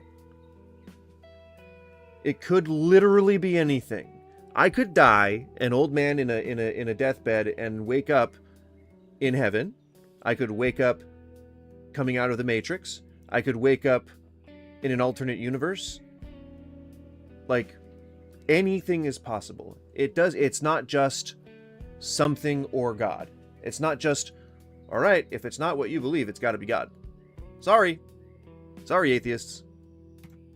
If you are wrong, but if we're wrong, the Christians are wrong, and it's just like black after all of this when you die, then like, what do Christians have to lose in what we believe? And I know I'm not sure why I have to explain this, but it's not a fucking competition. It's not, oh, well, who's right? Who's right about it? We just don't believe in the same things. You believe God exists. We don't believe that God exists. It doesn't have to go beyond that. I don't give a shit about who's going to win this cosmic struggle. There is no cosmic struggle. I just want to believe what I want to believe, and I don't want to have to have you trying to convince me to believe what you believe. That's all. Live and let live. That's literally the golden rule. this type of question aggravates a lot of people. Aggravates. But I do want to like bring it up because it's a really good and valid question. It forces you to think and look at things like a little bit more deeply, because I know that we don't have to worry about death right now. I mean, but someday no, we it doesn't. will. Death is going to come knocking at all our doors. So if you've never considered it, maybe this is your sign. Just wanted to let you finish that thought. I think about my own mortality on a near constant basis. And I don't think, as an atheist, that I've ever thought to myself, well, I sure hope that I go somewhere good when I die. That was never a thought that crossed my mind. What has crossed my mind is I hope I leave this place better than I found it. And I hope that I can contribute something meaningful in the time that I'm still here. And I wonder if the efforts that I make are going to result in that. And I hope that I make enough of an impact that it might change somebody's life or help somebody. That's what I think about when I think about my own mortality. I don't think about where am I gonna fucking go after my body gets dumped into the dumpster. Those are my wishes. Respect my wishes. Just toss me in the trash. I'm dead. I'm gone. Toss me in the trash. Stick me full of holes. I don't care. Alright, I've got 3 questions for you. Alright, what's up? Number 1 is... No! Hey, atheists, I have a question. Oh no. You again. Stop! Stop! I'm hoping they'll just listen to me from in here. They went down to a grumble, to a growl. We did it. You say religious people are stupid Nobody says religious people are stupid. You keep making this shit up. for believing that the universe was created by a god that's invisible, right? No. Religious people are entitled to whatever they want to believe. If you ask me and you want an earnest answer, you know, what I believe is But going do you on with reality. Hang on. God that's invisible, right? Created by a God that's invisible. If you ask me personally if I believe that the universe was created by a God that's invisible, I'll say no. I won't say no and you're fucking crazy. Although if you like sit down at my table like this and I'm forced to look at you staring me in the eyes and asking me that, maybe I might think you're crazy. I'd be like, what are you doing at my table? Do we know each other? Did I invite you over here? Who are you? Hi. Stop! Don't knock on that window. You're gonna break it. Ita! I'm gonna close or make sure that they can't get at the window. She is gonna break it one of these days.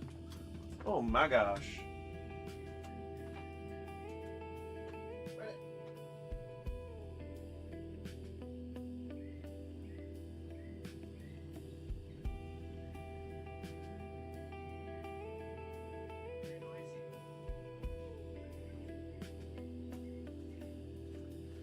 Very noisy. She's a stinky lady, stinky lady, stinky lady, stinky, stinky, stinky, stinky. And this lady has stinky opinions. That lady out there is loud. This lady here has But stinky do you know what's opinions. even crazier? Believing that something can come from nothing. Nope. How many videos have you made saying the same thing? Now that is crazy. Because it's scientifically impossible. How? Why are you saying the same thing as in your other video? Do you need to keep doing the same thing? Isn't that the definition of insanity? Is it not? What was I going to do? I was going to change the format here a little bit. Oh, yeah. I need to change the stream information because I don't think I've actually specified. Which means it is probably still on just chatting. Yep. Yep.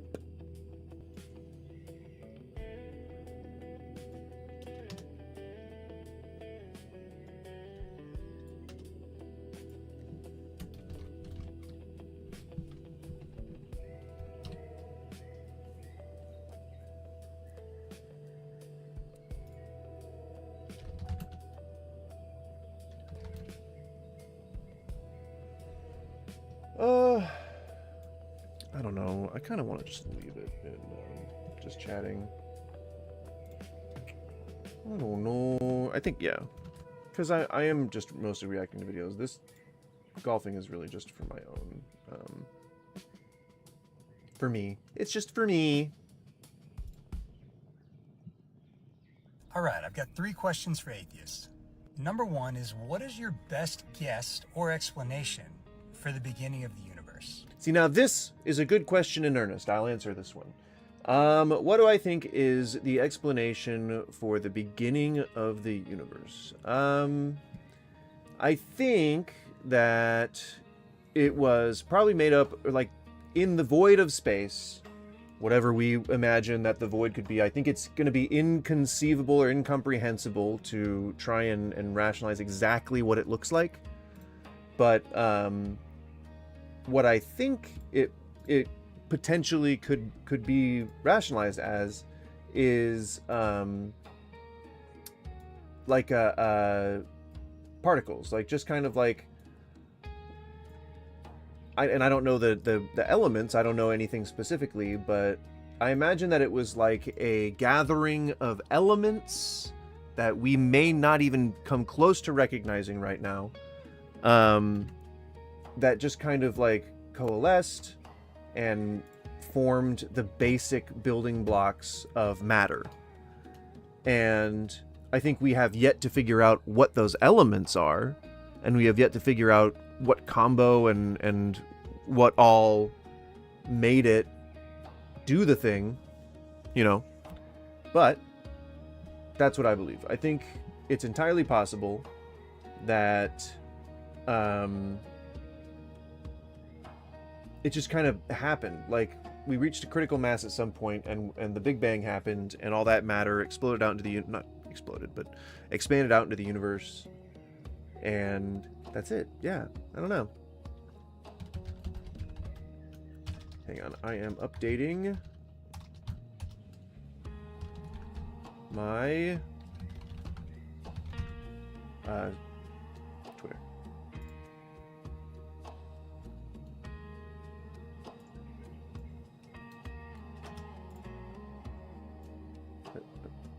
Did I do it wrong? Oh, yeah. There we go. Okay,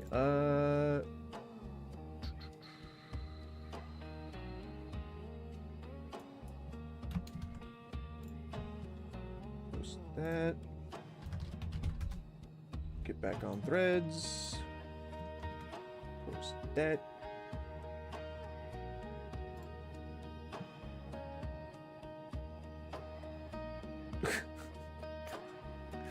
I hate looking at threads. Look at that.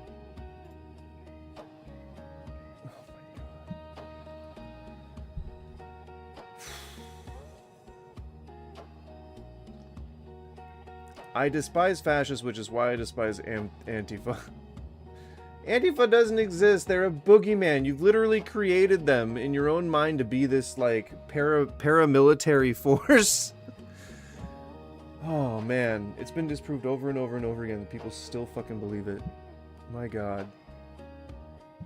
I don't get it. Crazy. What?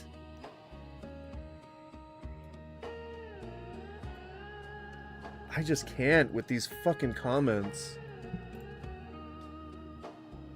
Yeah, that's why I can't look at fucking threads anymore. That's, ugh, gross. Alright, second question. Number 2 is, what is your foundation for saying something is morally wrong? It's so tiring having to see this level of ignorance. And maybe it's just like gotcha-isms, like, oh, goddammit.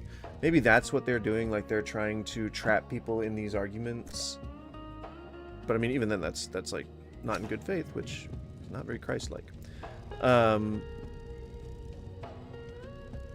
Society is the basis for morality. It's not religion. Some of society happens to have been incorporated from, or been taken from religious practices, and that's how Christianity has wormed its way into, you know, public life and things like that. But that doesn't mean that morality is specific to Christians. So stupid. Not this man. The fact, you know, I'm not calling Christians stupid for believing that. He doesn't even believe that. Like it's all arguing in bad faith. Like you don't truly believe that atheists just don't have morals. That would be the height of stupidity. That would be ignorance. What is that? I keep seeing the phrase intellectually dishonest today. That's intellectually dishonest. You can believe what you want to believe, but if one of those beliefs is that the other side of your argument has no morals and is not subject to any kind of, you know, conscience or anything, then what does that enable you to do to me? You know, can you send me to hell? Like, how does that allow you to persecute me for believing what I believe?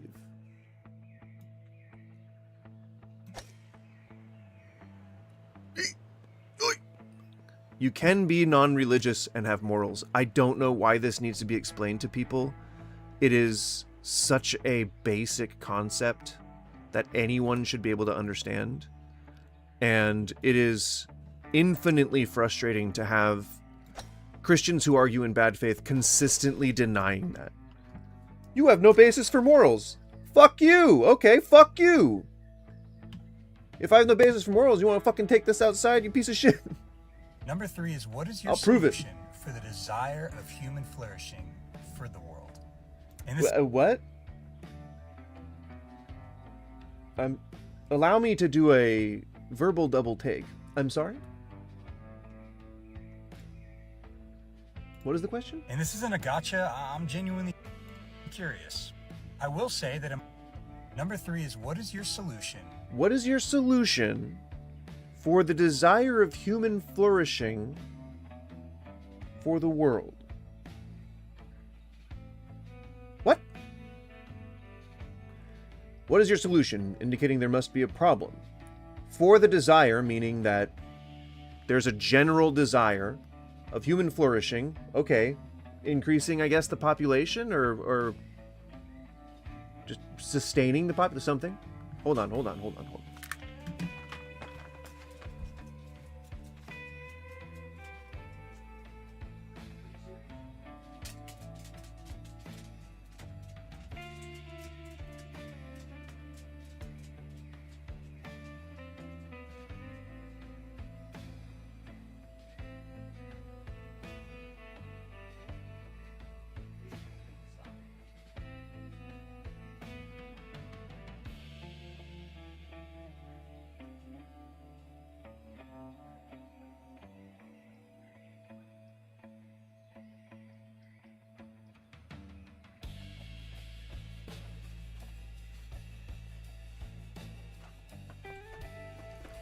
So yeah, it's always a constant binary. There is no reason to believe that atheists have no basis for morality. That's not what I was saying. What is your solution? There is no problem for the desire of human flourishing. Atheists don't just believe people shouldn't have children. I don't know what led this person to believe that, but it's incorrect. Does this person think that atheists don't want children? For the desire of human flourishing for the world. If the problem is that there isn't a desire for human flourishing throughout the world, then the solution, as an atheist, would be to increase awareness of the positives of human flourishing. What on earth does that mean? That question makes no sense. And this isn't a gotcha. I don't think that it's a gotcha. I agree with you, because I don't think you're capable of doing a gotcha right now. I'm genuinely curious. I will say that in my experience, atheists are often quick to critique other worldviews, namely Christianity. But when the tables are turned, oh right, so I see some scattering. It's the thing. An inability to it's your provide thing. a foundation No! for an atheist, secular humanism, whatever you want to call it, worldview. That's not the same thing. It's you pick different labels because they describe you differently than the other label, right? That's why they would say that. So it's not whatever you want to call it. They're very specific. And maybe you see scattering because you're not posing a question here. And you only seem to care about Christianity. Even though atheists don't believe in God. They don't believe in any God. They don't believe in any depiction of God, any devil, no hell, no heaven. They don't believe in any of that stuff. If you're criticizing other worldviews... Okay, so it's more of a persecution fetish thing. Okay, I get it. You should stop. Don't criticize another worldview when you don't even have a foundation. Oh, see? You don't have a foundation. I get it. See, I don't have a foundation for my own belief system. I'm sorry. I don't have a foundation for how to live. I don't have morals or ethics. I'm sorry. Maybe that's why maybe that's why we always persecute. I don't know. Right? It's just a good idea, right? You shouldn't assume that someone else doesn't know the answer to something just because you don't. But what? All right, I've got I was able to answer all of your questions. I have a question for atheists. Why is everyone so low volume? So 3 questions I honestly there you go. have Look for at that. atheists. Not gotcha questions. Are these any? Is there and a then stitch? third, Good. So 3 questions I honestly have for atheists. Go ahead. Not gotcha questions whatsoever. I don't know why people keep having to preface that. It makes me feel like maybe they're trying to do a gotcha, but please do continue. Just would love the answer to help me in my own spiritual journey. So, here's a conspiracy theory. My conspiracy theory is that churches actively tell their parish to go out and, because they say you got to spread the word of Jesus, right? There's all that gospel talking about, gotta spread the word of Jesus. You got to convert people, got to convert the masses. I believe that nowadays that churches know the impact of social media. I think that they're telling their parish to go out and convert people on social media. And so I think what they do is they go out and they do these, like, anyone who's got the confidence, the misplaced as it may be, confidence, to go on and try to project criticism onto people, and then do it themselves. I think that takes a certain type of person, right? It takes a certain personality type. And I think that if you're willing to do that, then chances are you're willing to lie and to cheat and steal in order to achieve your goal. And if you're willing to do that, then you probably don't mind if there's some kind of like wrapping up in incredulosity and self-righteousness, all that kind of stuff. We've all seen it. I mean, it's like on the TikToks where people are like, you know, you guys can believe whatever you want, but my God does this. You know, and this is all just sort of more nuanced. It's all a scam. One would be, do you believe that God does not exist? They really are trying to do gotchas. Two would be, are you an evidentialist? So do you follow the evidence where it leads to get to? So those are two different things. One is atheist, one is agnostic. This belief. And then thirdly, if you believe that God does not exist and you are an evidentialist, what is this evidence, the preponderance of it, that leads to this great belief? What? Wait, what? Are an evidentialist. What is this? If you believe that God does not exist and you are an evidentialist, what is this evidence, the preponderance? Atheists are born. You're born an atheist. Everybody is born an atheist. All human beings are born atheists. When we develop some form of consciousness, sentience, whatever you want to call it, self-awareness, the ability to reason, we then become agnostic. When our parents begin to influence us, we may then become religious. Nobody is born religious. I wish I could, like, scream that from the mountaintops. Nobody is born religious. 0 people are born religious. Every day, there's a bunch of babies born, and none of them are born religious. Not even agnostic. They're born atheists. They don't believe in a God. They don't believe in hell. They don't believe in heaven. It's a lack of belief. They are atheists. Babies are atheists. I'm sorry religious people don't seem to understand that, but babies are born with no religion, no concept of religion. They don't even fucking know what a toe or pickle are. So, yeah. Of it that leads to this. So you can't state, I am an atheist, and then be asked to prove that. That's fucking ridiculous. Great belief. So 3 questions. All right, I've got 3. 3 more. What are you gonna say when you stand in front of God? Why did you stay hidden? Where does your morality come from? Why does our body turn cold when we pass away? What was keeping our body at 98.6 degrees Fahrenheit? What?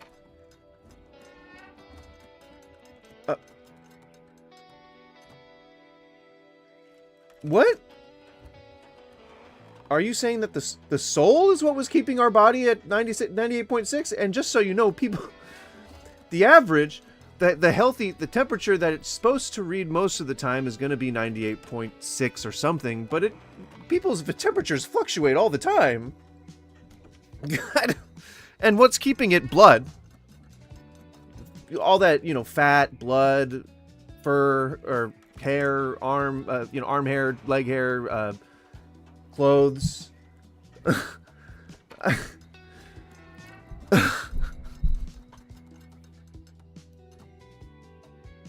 my God.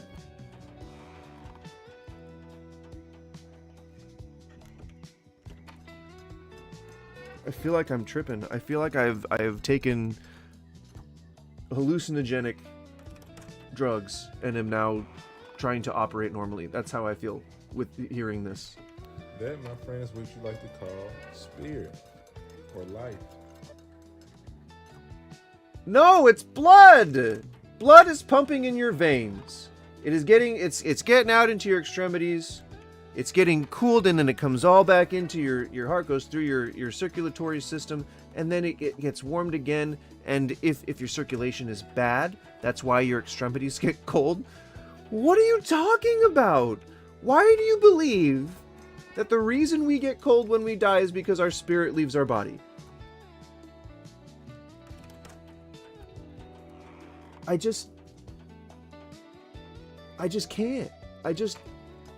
Your blood stops your heart stops beating, your blood stops pumping, it no longer delivers oxygen from the lungs out into the bloodstream. Blood is no longer oxygenated, it's no longer carrying any kind of temperature. It's nothing. It's just gone. It's dead. It's done. Weirdo. Yeesh.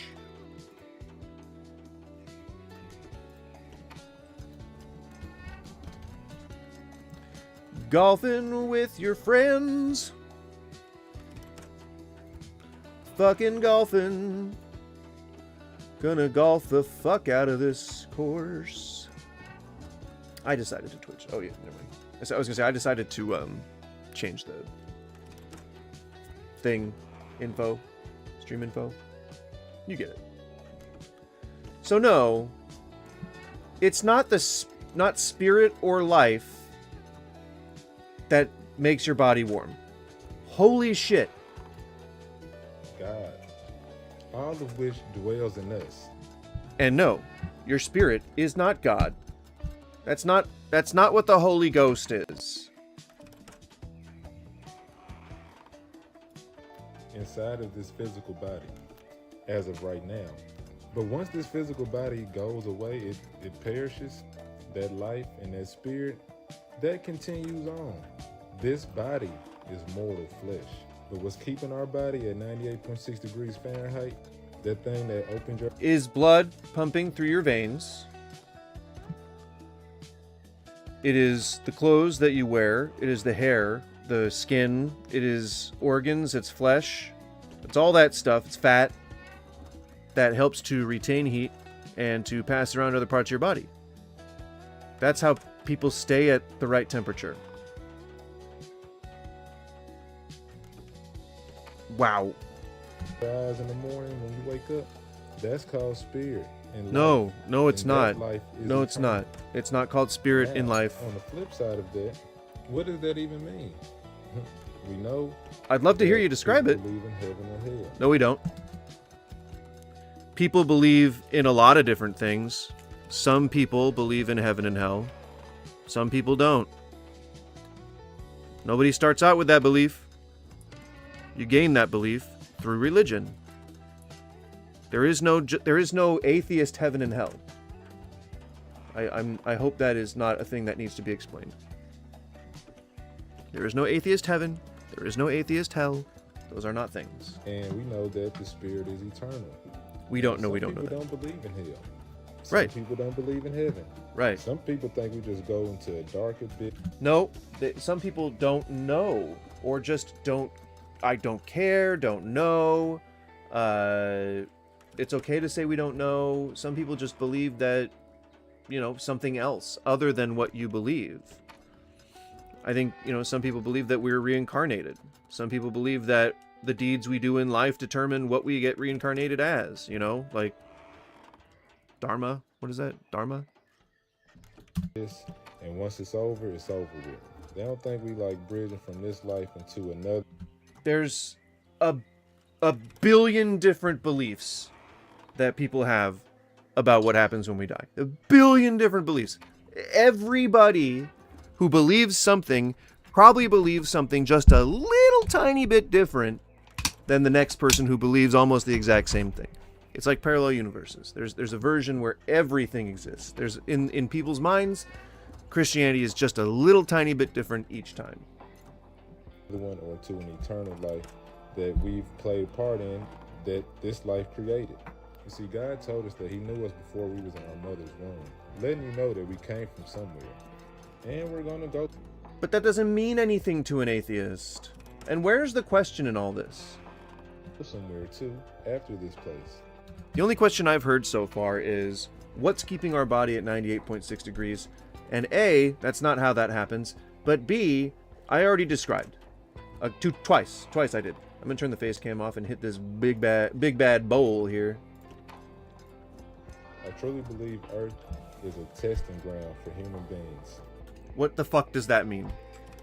What the fuck does that mean? Like, you're asking, like, a lot of these Christians ask atheists to explain things, and then they don't even explain their fucking question. It's like, I would love to answer you, but I don't know what the fuck you're asking me with all this bullshit nonsense about the spirit, whatever the fuck that means, keeping your body warm.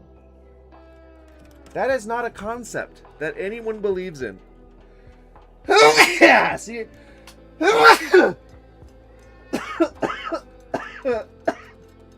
So worked up, I'm sneezing.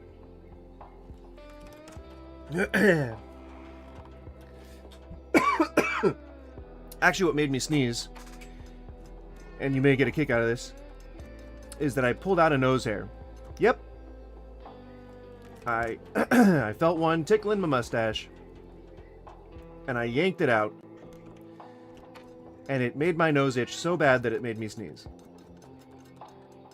So now you know what getting old's like. I hope you're ready. It's gonna happen to everyone at some point. We're all getting old. We're all getting old, and our skins are getting loose, and our hairs are falling out, and our teeth are getting yeller. Personally, I'm at least 5/8 of a hag at this point. A proud hag. Don't get me wrong. I see the word hag as a compliment. Unfortunately, I also see the word gypsy as a compliment.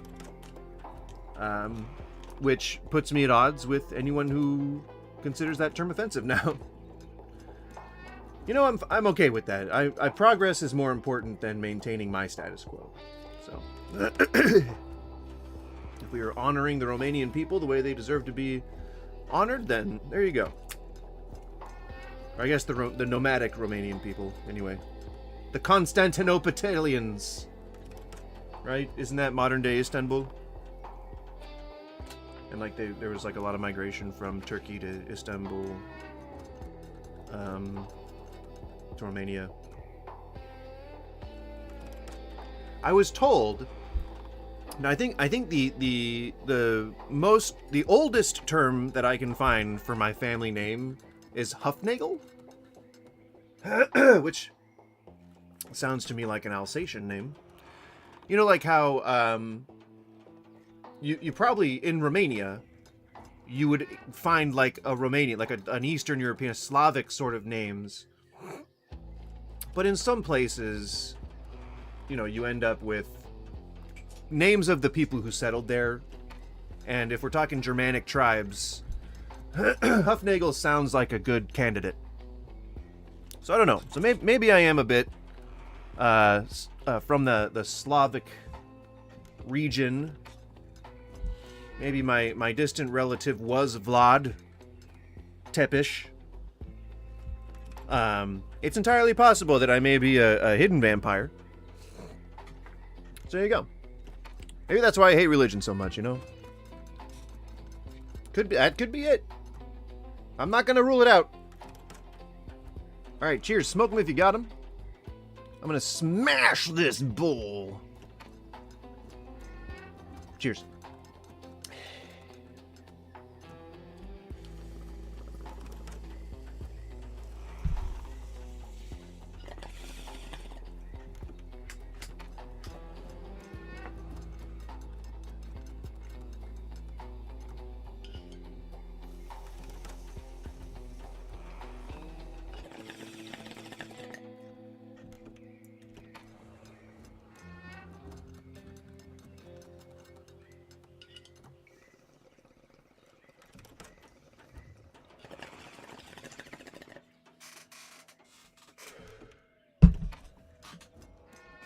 Also, what the hell is a hype train?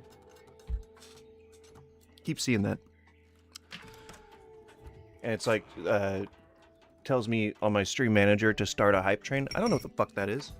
Oh my god, I have to blow my nose again. Ah! Cascade of snot.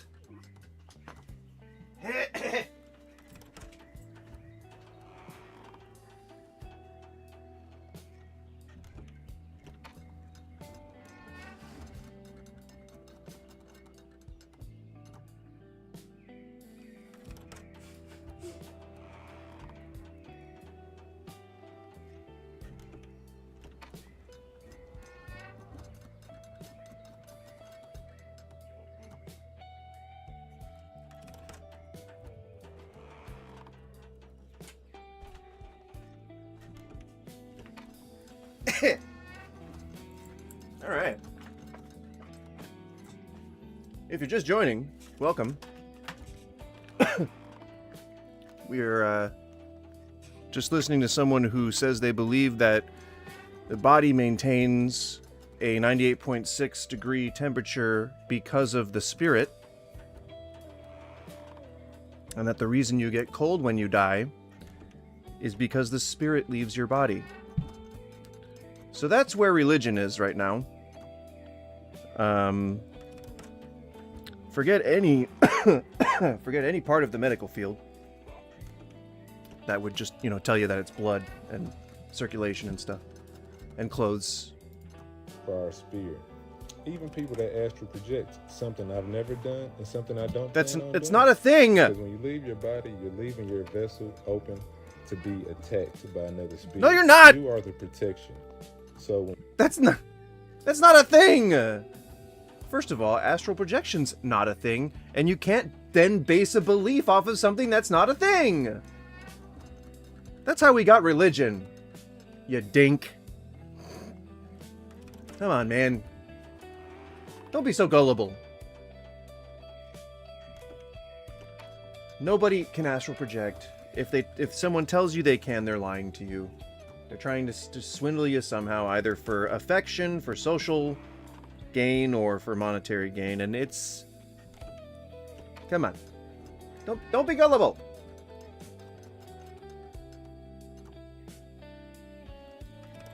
when you astral project, there's nothing, your spirit is not there to protect your body. It's just an empty vessel at that point. Waging this eternal war.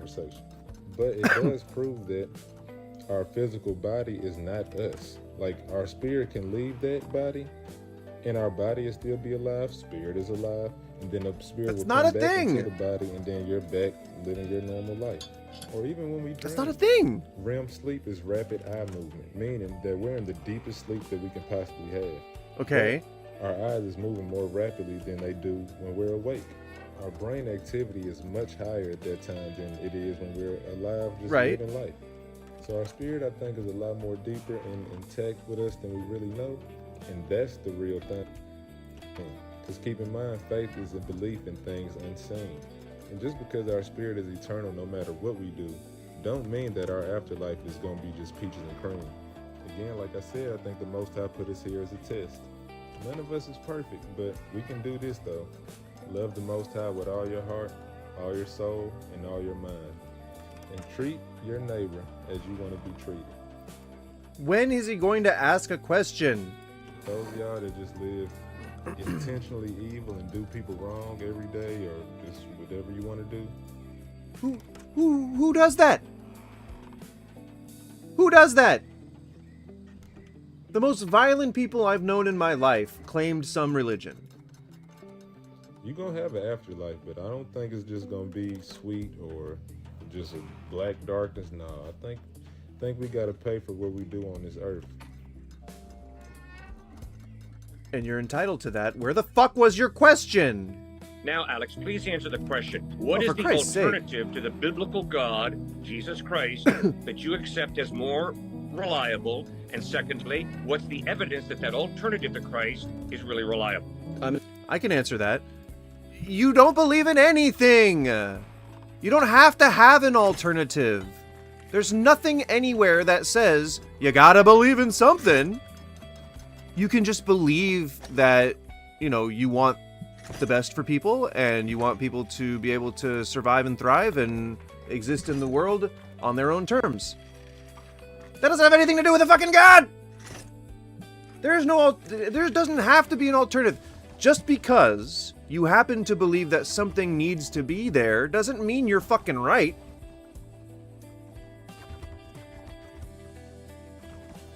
Agnostic. I don't submit to know what the ultimate answers to human existence are, but I don't think that the evidence for Christianity being the correct one is plausible. So give me the more plausible one. That was my question, Alex. What's the more plausible? I understand the urge for someone, even arguing in bad faith, to be like, okay, well then what's your alternative? What's your alternative? But I think equally valid is to say, I don't know. I don't have the answers. I just happen to know what I believe, and I don't assert that everyone should believe that. I just happen to know what I believe. And I happen to be passionate about it. If you ask me about it, I'll tell you, but I would never try to convert someone to believe what I believe simply on the basis that I believe they should. I think everyone should have a moral center. I think that everyone should have a personal code and a set of ethics. And if that comes from some kind of God, then okay, then so be it. I don't have any right to say that that's wrong if you're living a life that I deem as, or that in my perception, is a healthy, well-balanced life. If that's what you're doing and you happen to incorporate religion into it, more power to you. I could care less. I just want society and civilization as a whole to be healthy and happy and, you know, not have to be subject to the whims of any authority at all, regardless of who that is, whether it's, you know, offering me pizza eternally or damnation. And I hope that's a satisfactory answer. But do go on. One that you have chosen to follow, because obviously you're dressed a certain way. Obviously you have your hair on your face manicured. Clothes don't usually exist as a result of religion. They just kind of cover your body. And a hairstyle, I don't think, can itself be religious. Very nicely. So obviously you have motives, you have ambitions. Okay, so you're looking for something or someone. What does ambition and drive have to do with God? is it, and what's the evidence that what you are living for is reliable? I'm living to feel satisfied that I made a positive impact in the time that I was on this earth by the end of my life. What evidence do I need to support that? I mean, I could just list all the good things I've done, but that's like more of a spiritual resume, I guess. Why does our body turn cold? Now, Alex, please. If you're an atheist, then I have a question for you. If Christianity were proven to be true, would you become a Christian? No. Hang on. There's no stitch in this? Okay. You were very loud. If you're an atheist, then I have a question for you. If Christianity were proven to be true, would you become a Christian? No. No. I'm sure there's more to it. But my initial response is no. First you'd have to like tell me which God is being proved correct, or which. Oh no, he said if Christianity was proven correct. Okay. I mean, if God is real, I'd be like, you know, you kind of suck, man. I'd be burning in hell already. You know. I don't know. Why do I suck at the nuanced golf swing? No.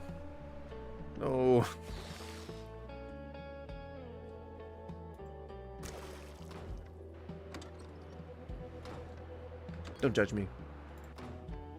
Now, if your answer is yes, then what evidence would you like to see that would convince you? But if your answer is no, then that exposes something. Because if you still wouldn't become a Christian, even if it were proven true, then you don't actually care about truth or evidence. You see, often...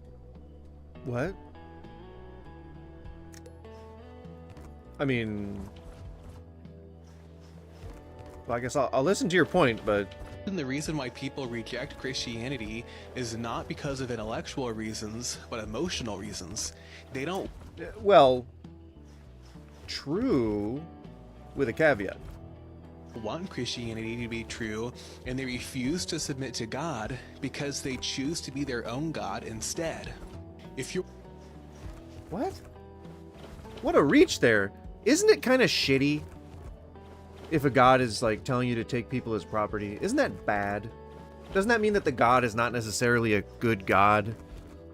But then again, if Christianity were true, then it would mean that all those contradictions would like implode the universe, right? Like God is both omnipotent, omniscient, omnipresent, all good, all knowing, and therefore can't be putting innocent people to death, yet does.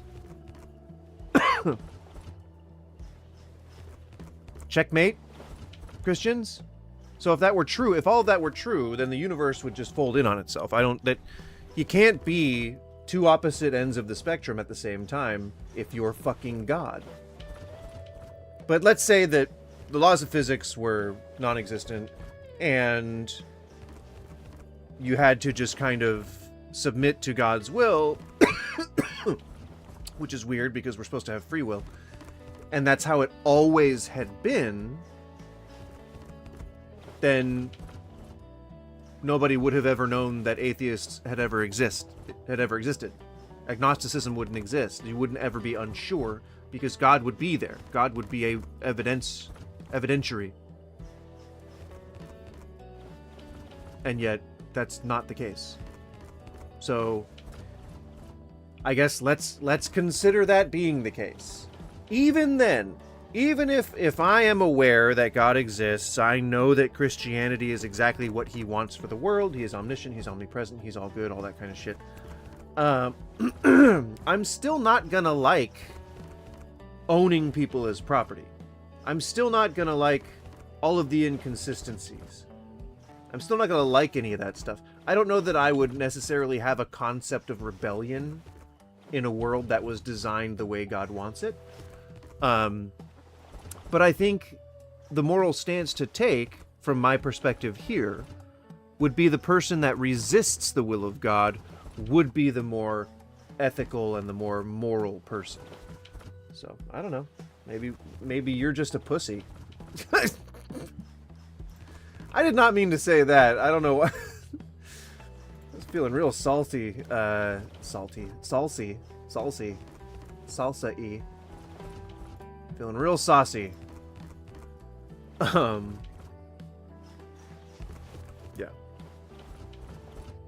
You get my point. Hey. So I got a question for all of the atheists and everybody in my comments. I just want to know. I don't want to strawman what you guys believe in, but how you guys. Hang on. I didn't realize he was so low on the volume. But I got a question for all of the atheists and everybody in my comments. But I just want to know. I don't want to strawman what you guys believe in, but how you guys justify your morality based on, what you believe as an atheist. Jesus. Yet again, it's a complete misunderstanding of atheism in general. You aren't born with no fucking moral center. Even if you're born with religion, even if you're born without religion, or whether you're, no matter the case, the way that you're raised, you have fucking parents. You have fucking school systems. You have community. You have all the influences around you that exist that don't necessarily have to be religious, can be entirely secular, that teach you a code of morals and ethics. You learn from those things. We learn as we grow up. We learn from our surroundings. We learn from the people in our presence. We learn from our parents. We learn from watching. We learn from looking at like television and movies, and we read books and shit. You don't have to go to fucking, like, it's not just people who go to church and atheists. There are every type of person in between that, including just people that don't give a shit about anything and just claim to be whatever because that's just what they've always been. Like, There's no world exists in only black and white. It's so fucking weird to think that way. Because us as Christians and theists, we believe that if there's a God... So you say that you're not trying to straw man what atheists believe, but you're literally fucking doing that. That is all-powerful, all-knowing, and all-seeing, then they must have the fullness of truth when it comes to what's right and what's wrong. So I'm not going to question what God tells me what's right and what's wrong, because God knows. But don't you see that that puts you into a really risky position? What if God asks you to do something immoral? You have to then justify that in your belief system. So unless you're Catholic and you believe that confession will absolve all sins, and you somehow, are going to go to heaven anyway, then I highly suggest that you adopt a completely different belief system, my friend.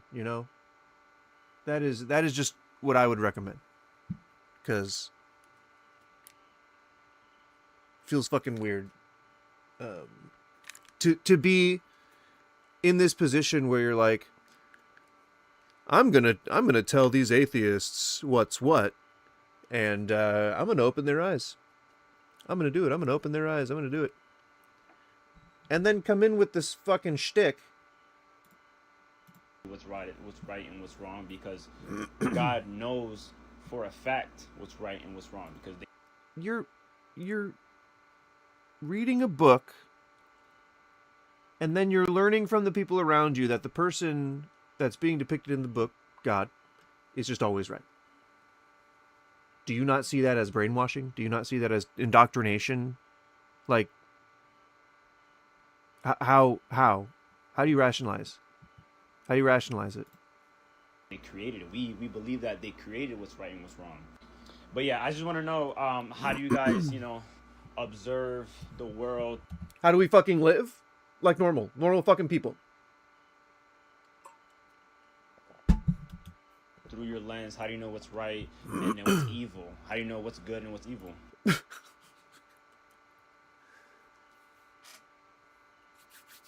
Like, what?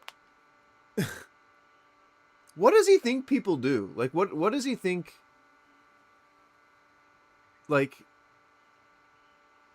an atheist wakes up and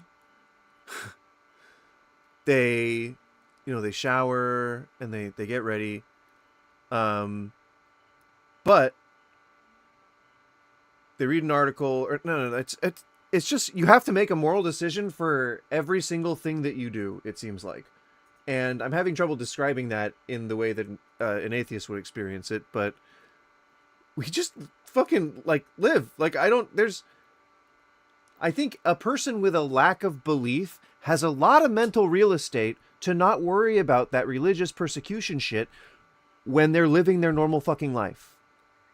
And so you live your life. And if you see something that, a person needs help, like an old lady needs help crossing the street, and you're in a position to help, some good people would go and they'd help, regardless of their religious standing. Some people who are bad, even religious or pious people, would not. They would walk away. It just depends on the type of person you are. And in society, we have, just the way that people live, as perhaps influenced by religion, perhaps not, that dictate what codes and laws we have to live by. In the country, like legally, I mean. So, there's all this framework that exists for implied morality that kids can just kind of absorb as they're growing up. That doesn't require going to church, doesn't require believing in a God.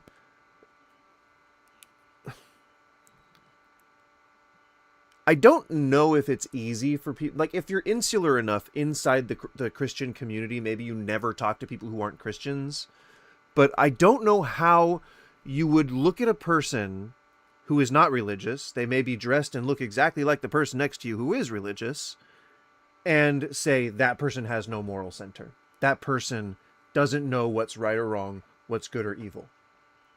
I don't know who can honestly make that assessment. I think that's I feel like that's impossible. All right, I've got 3 more Without like some overarching intent. questions for atheists. Here is number 1. Is this a stitch? Beautiful. We're getting a lot of good results here.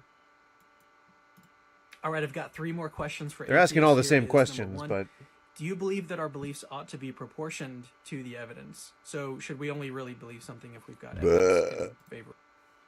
no. Even if God himself came down and walked into my office right now and said, TJ, or Goose, TJ is my name, but Goose is my online name, so I'll go by Goose. You go, Goose. I think that you're doing an okay job, but you could be doing a little better. Perhaps you should take a slave or two. Then I would say, thank you kindly. How the fuck did you get in here? And could you please leave? I will not be taking a slave today. Thank you, good sir. And that wouldn't affect whether or not I'm a Christian. You don't just become a Christian by believing in God, right? You got to believe that Jesus died for our sins and rose from the grave and something, blood of the Lamb. You know, there's work to become a Christian. And I wouldn't want to because he just suggested that I take slaves. So, no, thank you, sir. Is my going response, and I trust it. Hey. Ribbit. Number 2 is, if we could verify Ribbit. that some Sounded like you miracle said ribbit. actually occurred, would that give us a reason to think that God exists? I think a lot of atheists, I'm not sure, I don't want to claim to speak for anybody else, but personally, I don't, it's not that I have a problem with God, or it's not that I don't, what is it? I don't care if God exists, I guess is sort of, what would you call that? Apathetic atheism? Like, I don't give a shit if God exists. If God exists, he's a fucking dick. People who follow him are equally probably dicks. So why would you want to say yes to that? Why would you want to give yourself over to that? Just because some people made you feel good that one time in church. Get what I'm saying? It's all love bombing. It's all fucking a scam. It's all pyramid schemes. Or I guess it would be a kite scheme, because if you try to make like a secret symbol out of the cross, it would look like a kite. I was trying to think of making it into a pyramid. Oh, you know what I could do is, since it's a geometric shape, you would do like the kite shape, but then you would cut it off right there and it'd be a pyramid, and I would just make that like a perspective shadow. There you go. Christianity is a pyramid scheme. Well, most religion. I think if you start out, with all kinds of depravity and weirdness, which most religions do, then it's, maybe it's a non-starter. Maybe you don't have to follow that book. Maybe you don't have to believe in that stuff. If it doesn't make sense to you, and maybe you've asked yourself a couple of times in your life, why did I ever start believing in this? But you fell back into it each time for one reason or another. Maybe you don't have to follow that book. Maybe you don't have to. You can believe in that God. You can be like, hey, I believe that God exists. Sure. Why not? But that doesn't mean you are instantly a Christian. You don't have to be a Christian. You don't have to follow any of this shit.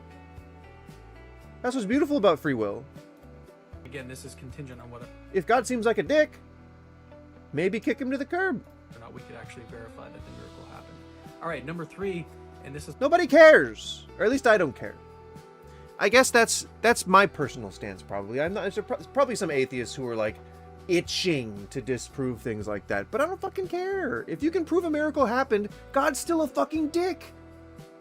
He's not a good guy. My final question: if you're an atheist that cares about truth and thinks that we should proportion our beliefs to the evidence. Stop combining all the questions into the last question. That means you only have 2 questions. Genuine question for my atheist viewers. Come on, man. I always feel like people preclude things with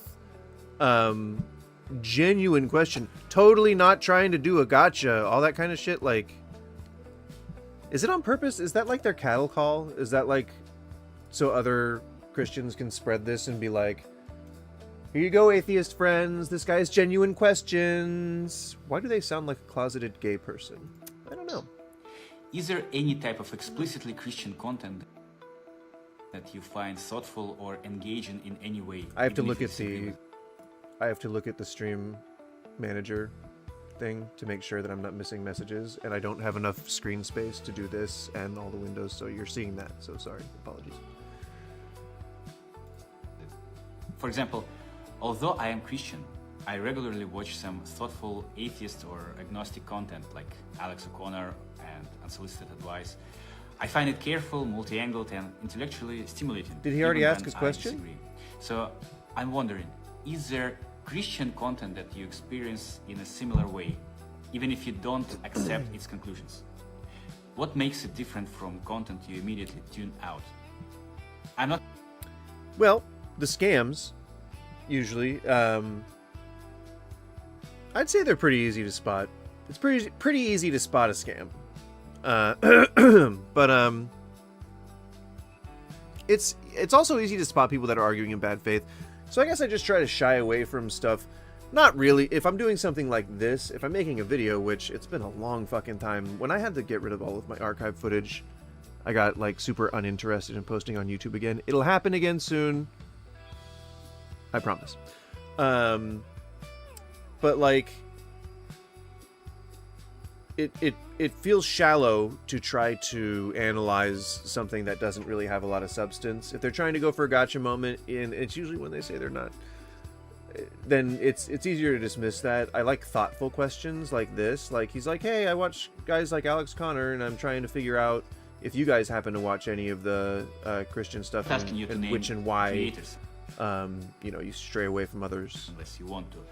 Topics, style. So it seems like it's in good faith. They're actually asking for input, which is awesome. And if I engaged with social media, then I would totally probably contact that person and be like, here's what I like to watch. And I don't think that I hate watch stuff, but I don't think that I have something that I watch in better faith than he's using here. So I think I'd have to concede on that a little bit, that he's using more grace than I would be. But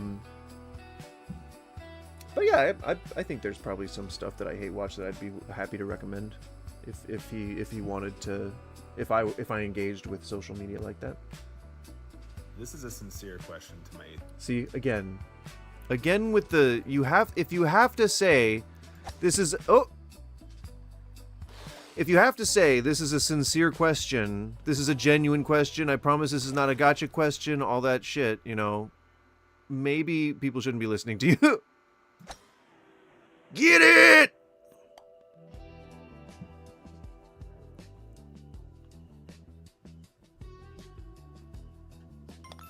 Because, like, having to say... It's like...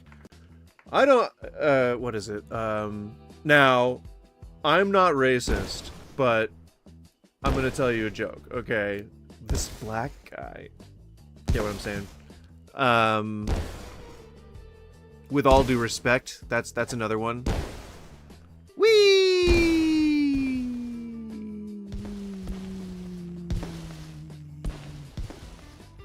Almost a hole-in-one on that one. Yep. Bang! I win! I don't know what I won. I won the internet. I won the hearts and minds of everybody that's ever existed anywhere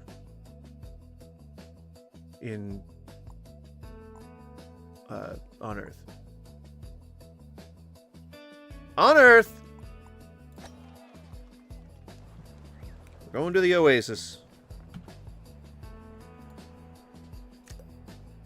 What did I want to do? Oh yeah, so now that I've been reacting to this stuff for a while, got some good footage. Instead, what I'm going to do is I'm going to shut off my recording, and we're just going to go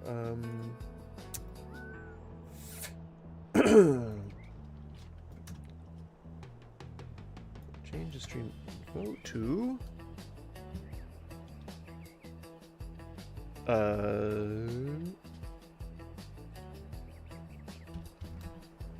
going in raw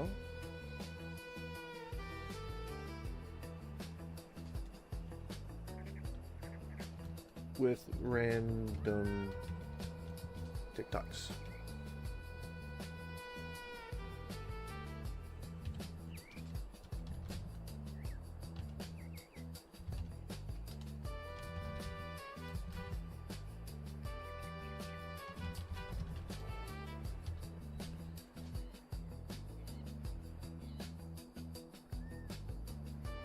Going in raw with random TikToks.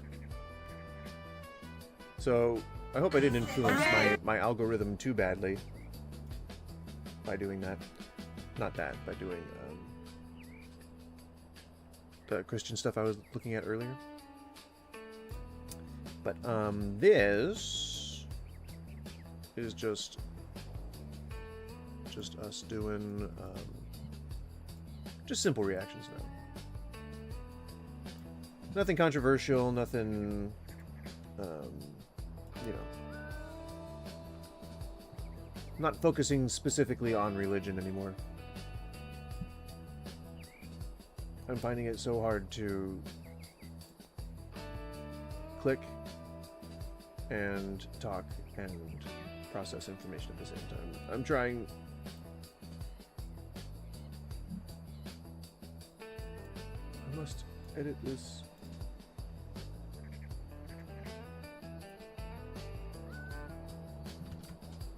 No! What did I change it to? Oh, here we go.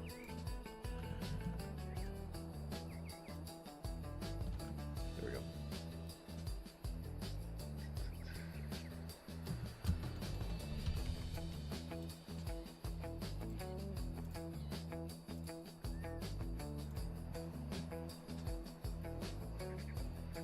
Alright. We did it!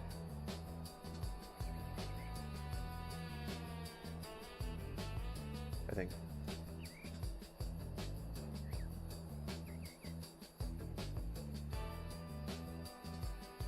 And this one will be...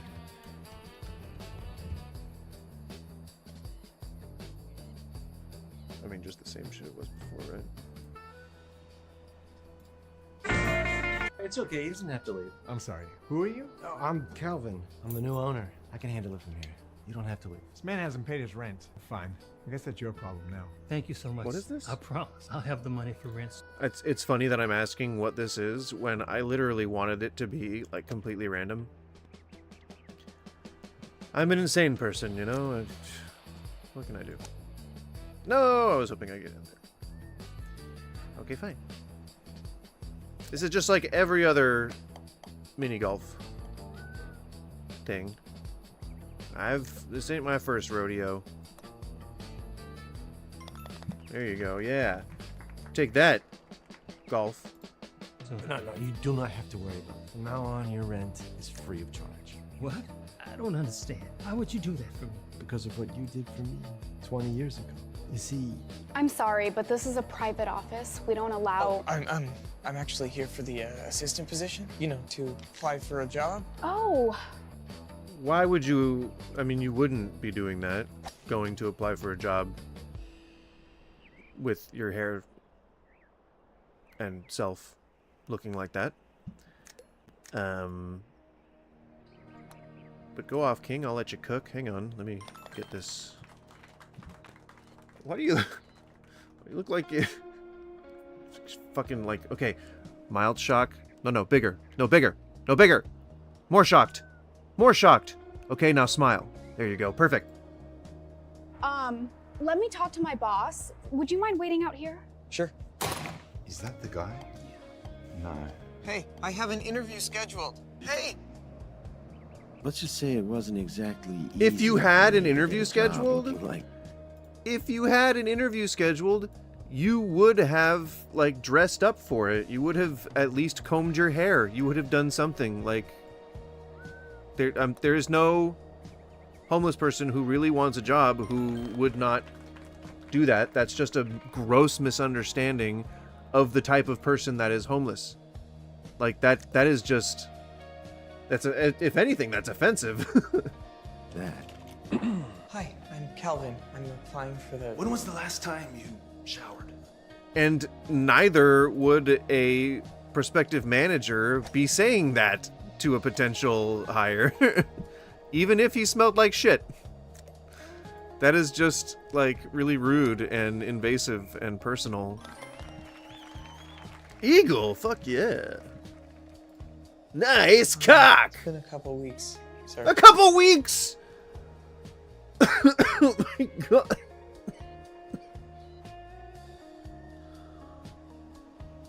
Why did they go with the most extreme amount of time? Let's see. Well, I remember that the Mets still hadn't won a World Series, or Red Sox. Yeah. Well, the calendar says 8 months, but for me it's been just like yesterday. Like, who the fuck? Why is it that you're here exactly? To apply for the... He knows why he's there. He already said he was there to apply. Well, I don't know why you're applying and going in for an interview. If you're applying for a job, you don't set up an interview. Like, leave it to people who are generationally rich and completely out of touch with the common person to completely misunderstand the hiring process. Even like the most basic structure of the hiring process.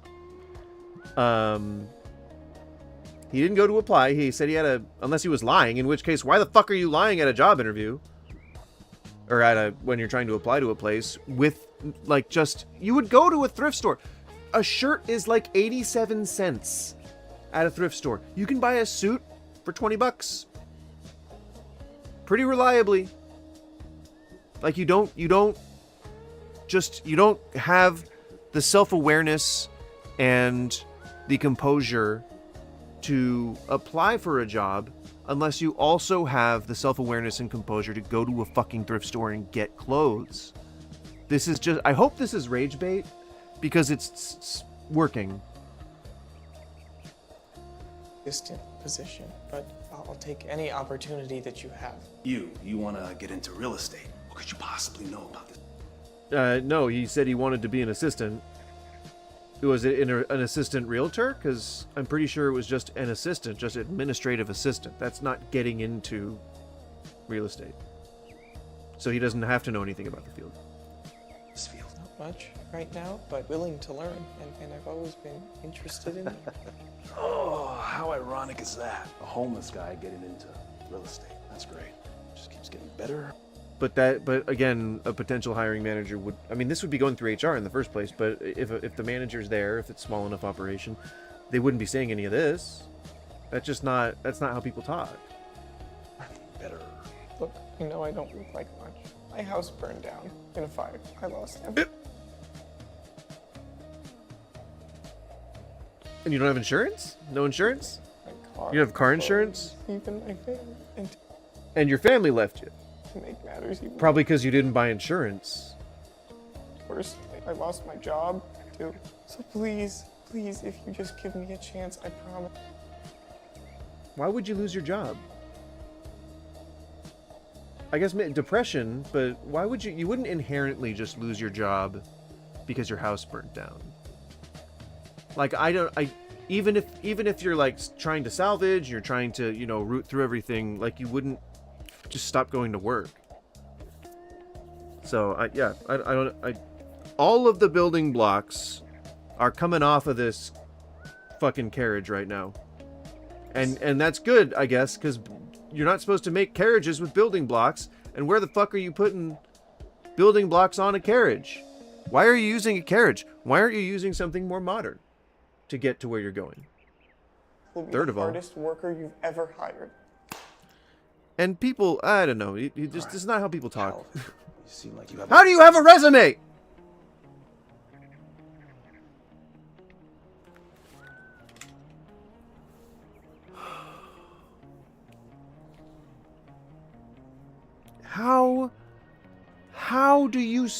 How are you able to go and type your resume out at the library computer in a professional as that manner? Calvin, you see. Can you pause, please? All right, Calvin. I love how that's 1, 2, 3 your street, your city street, 1, 2, 3, 4, 5. And I feel like, did he mention his name before? Do you think maybe they got his name from the template? No, because they obviously, they built it out a little bit. I just... Ay. And what is that? Does it just say financial? No, I think it actually has, like, stuff on it. So dishwasher, so mailroom, cashier, dishwasher. You really just filled out the fields on that template, didn't you? Good production value, right? So, so this man, who is wearing completely dirty clothes, smells like shit. But This man, with poop stains on his shirt, on an otherwise clean-looking shirt. He was sitting at the library because he doesn't have a home, right? He was sitting at the library, typing out his resume, and it looks as professional as that.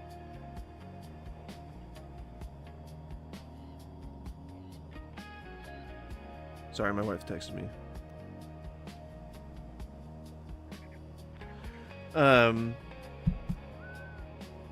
They're self-aware enough. This person is self-aware enough and composed enough, not high on drugs or drunk or whatever, to go into a library to build and then print their professional ass looking resume that has a seemingly steady employment on it, and then you are able to submit it because he had the resume.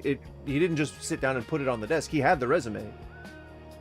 And you're able to submit it to this place, set up an interview. You go into the interview, and you say you're there to apply, which isn't a thing anyone would ever say. It would be, I'm here to interview. And then you're dressed like that. That is purposeful. There's no way that is, like, not intentional. I'm saying that it's so ridiculous that no real person would ever do anything like this ever. Ever. But let's see how it ends. Ironic is that? A homeless guy getting into real estate. That's great. Am I missing something here? Better. look, I know I don't look like much. My house burned Oh, I in a see. fire. I lost everything. My car, clothes, even my family. And to make matters even worse, I like how, you know, again, the people that make these are just like, if this is Darman like it says, then it's just like LA people who are doing the money laundering thing that they used to do for like really bad action movies in the 80s. They're essentially just laundering money, I assume, through crypto with the write-offs from these all these expensive production things that they then post online. They don't have good concepts, they're not well written, and they don't comport with reality most of the time. Like, look at that fucking beard. It's so good. That's a good beard, good wig. I love, you know, how they spent the 99 cents at the 99-cent store. You know, but that's how you launder the money. That's how you do the money laundering, you know, whether it's through crypto or cash. That's how you do the money laundering. You have to do cheap stuff, make stuff on the cheap, and then charge a lot of money for it. So you can then write off the expenses that are more than... That's actually a devaluing... I think that's called a Ponzi scheme if enough people get into it. If you have, like, if you have every facet of the operation governed under that scam, then I think that's what makes it a Ponzi scheme. Because then you pull the rug out from underneath people, and you end up with a bunch of money. And as long as you're paying your taxes...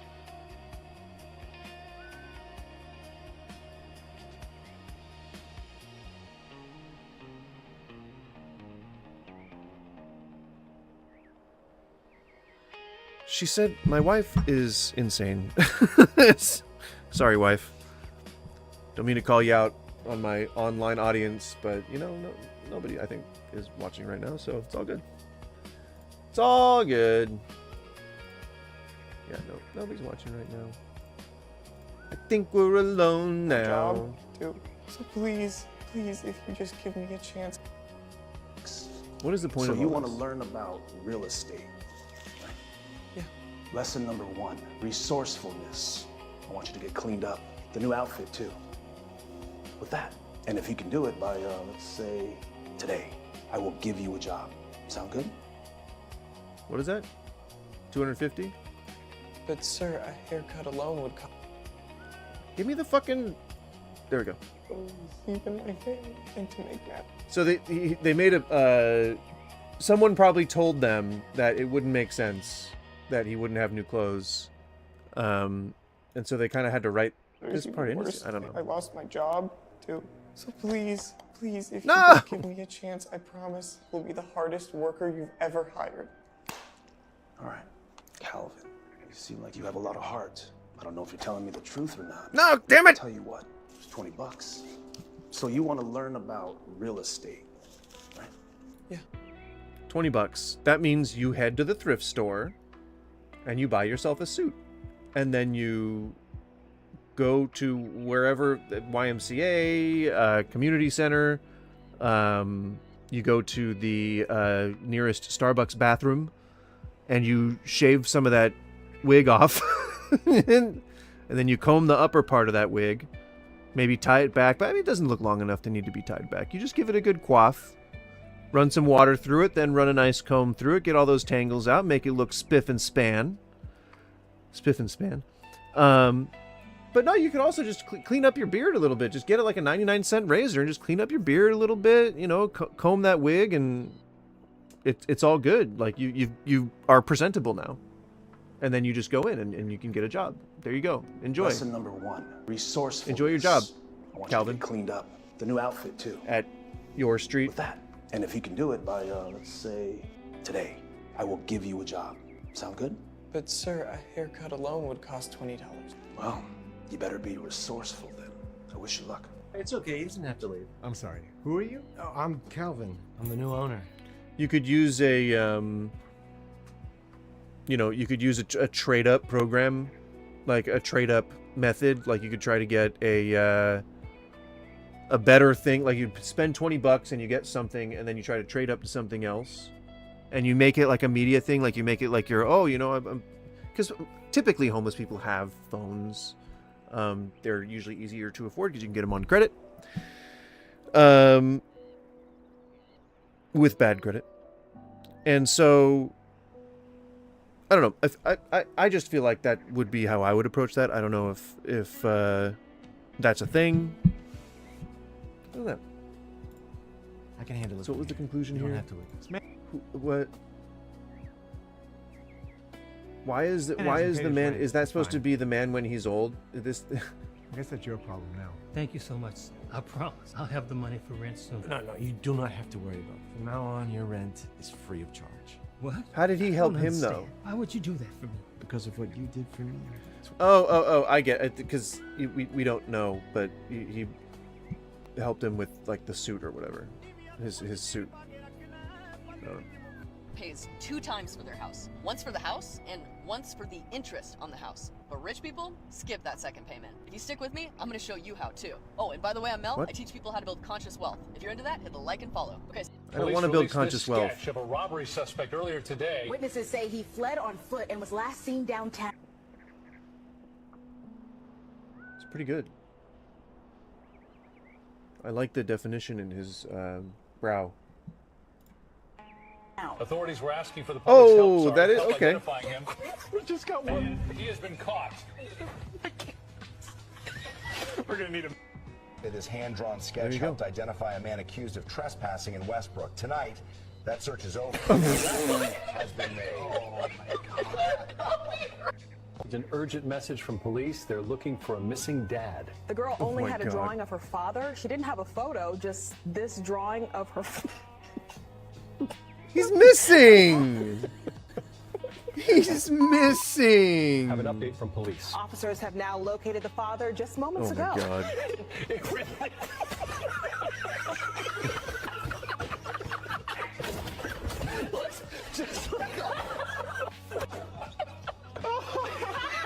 Police in Greene County were looking for a woman connected to a string of porch thefts this week, and they released this composite sketch to the public. Yeah, this is the drawing investigators put out. They said she might be wearing a robbing a store. Crucial development, Bob. Police have just dispatched a sketch of this. Oh, man. Officers have now Oh my God. Oh, come on. suspect moments ago. It really looks just like. Is this the same studio? I didn't look released to this see if they were the sketch of same. a robbery suspect earlier today. I watched Trump's press conference with Netanyahu today, so you don't have to, and here's my overview. The craziest thing that was said is that the new ballroom you have that's gonna ADHD. hold the inauguration is going to have Oh all my God. bulletproof glass and is going to have a drone-free roof, which isn't a thing at all. I don't know if he knows this, but the inauguration typically takes place outside. All right, they spoke for like 25 minutes. It was pretty much all Trump, and in that time, he mentioned Biden 3 times. Trump quite literally starts the meeting by saying, "We have come to a lot of conclusion and conclusions, and there's not much difference." Next, Netanyahu speaks and he says, "We've never had a friend like Trump in the White House before," and then he also was clearly watching yesterday because he compliments the lunch before Trump ever brings it up. And look, not to give any credit, because I openly and very forcefully say that Benjamin Netanyahu is a war criminal who is committing a genocide against the Palestinians, but he is much more articulate than Trump. Trump will then say that Netanyahu is a wartime prime minister, and then he says, "I guess you could call me a wartime president." What? He literally forgets that during the entire first administration for 4 straight years, our country was actively involved in a war the entire time. So How yes, he do I do was a this? wartime president. Not, I guess you can call me that. And then Netanyahu comes up and says that they're going to give the Israeli prize to Trump and that he's the first non-Jew to ever receive the prize. And then Trump asks, "Are there any questions?" But before he lets anyone ask any questions, he says that we will go quickly because we pretty much agree on everything. And then this question session lasts twice as long as the speeches that they had prepared. Did Trump it just gets asked go a into question like about the West Bank, the and he void immediately in goes, between "We don't realms? agree on the West Bank." And then the reporter asks a follow-up question, "What is it that you don't agree on?" And he says that, "I don't want to talk about it, but I know that Netanyahu's going to do the right thing because he always does." War criminal. Trump says he isn't concerned with what Israel is doing at all because they have lived up to their agreement 100%, but he is of course concerned with what other countries are doing. Funny note on that, he will later in this press conference say that nothing concerns him when he's asked a question about China. Nothing concerns him at all, right after saying just before that, "Where there's smoke, there's fire." And then the reporter also brings up, "Hey, you just said where there's smoke, there's fire, and China is surrounding Taiwan in military exercises, so aren't you concerned about that?" Nope. But at this moment, he will say that he's concerned with what other countries are doing. Trump says that if Iran is building nuclear weapons, then we're just going to bomb them again. I'm going to remind you that only because Trump withdrew from the Iran nuclear deal that we had in place, where they had international oversight to prevent them from building any nuclear weapons, only because he withdrew from that did they even begin production towards a nuclear weapon again. Then he says it's possible that Iran is using a different nuclear site than the ones that we blew up. But then he says we know exactly where they are and exactly what they're doing. Free reign to go and do all this stuff that you want to do. Hey, Hey, don't do that! And Trump just isn't understanding what they're talking about. At one point, he thinks they're talking about the president of Syria, and he keeps asking all these questions. And then he finally understands that they're talking about pardoning Benjamin Netanyahu, which was made very clear in the question. And he goes, "If you were talking about pardons, you should have just said that." Trump says that no other wartime president besides Benjamin Netanyahu would have been able to win the war against Palestine. I'm just going to remind you again and keep reminding you throughout this video, what is happening in Palestine was and continues to be a genocide of the Palestinian people. On that same note, here's a direct quote from Donald Trump. There might not even be an Israel today if you didn't have a strong prime minister. Then he'll say that he's more loved in Israel than Netanyahu, and he says that Netanyahu has a bit of a love-hate thing over there, but he doesn't have that so much. Inconsistency with what he was saying yesterday when he said that Russia wants what's best for Ukraine. He says that we are helping the people of Gaza a lot, and so is Israel. They talk quite a bit about how more than half of the population of Palestine would be willing to leave if they had the opportunity, and someone asked the question, why is it that other countries aren't taking in Palestinians? And his answer is, I don't want to get into that because it'd be a lot of controversy. If you love chicken noodle soup, you have to try this crock-pot chicken and noodles. It's creamy and packed full of veggies. Let me show you how to make it. Start by dicing your veggies into bite-sized pieces. You can definitely add more or less veggies. It just depends on what you like. I love this recipe because chopping veggies is the most work you'll have to do. I'm in a busy season, so dumping the recipes are all I have time for lately. Once your veggies are chopped up, dust off your crock pot and add in your chicken. Then add in your veggies, the seasonings I have listed below, and No. What are you doing? What are you doing? What are you doing? Why are you choosing to do it this way? Please don't do it this way. Shabam! Woohoo! Get it, girl. Look at your master now, hole. Wait. I mean... Anywho, no, you wouldn't just dump that all into a crock pot. I don't know why you would. You want to soften those veggies a little bit. You want to give them a bit of a saute. Bam! Shakalaka booms. Get in there. You want to give them a little bit of a saute. You want to give them those spices a little room to bloom, as you might say. A little bit of butter in that pan that you're going to use to saute. Oh, good. You're going to use to saute them. But no, you would not just dump them all in. Whoa!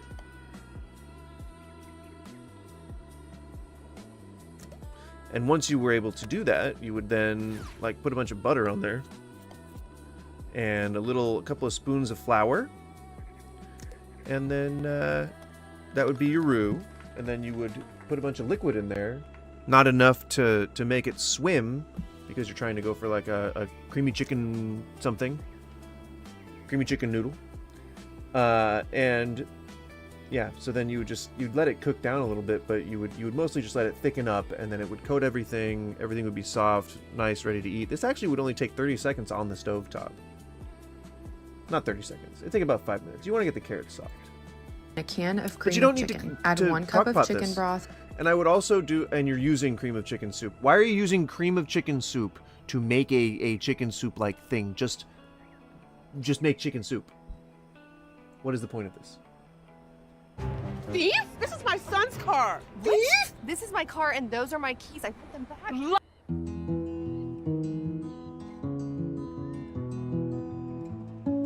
So this guy doesn't want to lose his election, so he just straight up kills his opponent. Oh God. Now the guy's name is Sydney, and Come on, little ones. You're doing so well.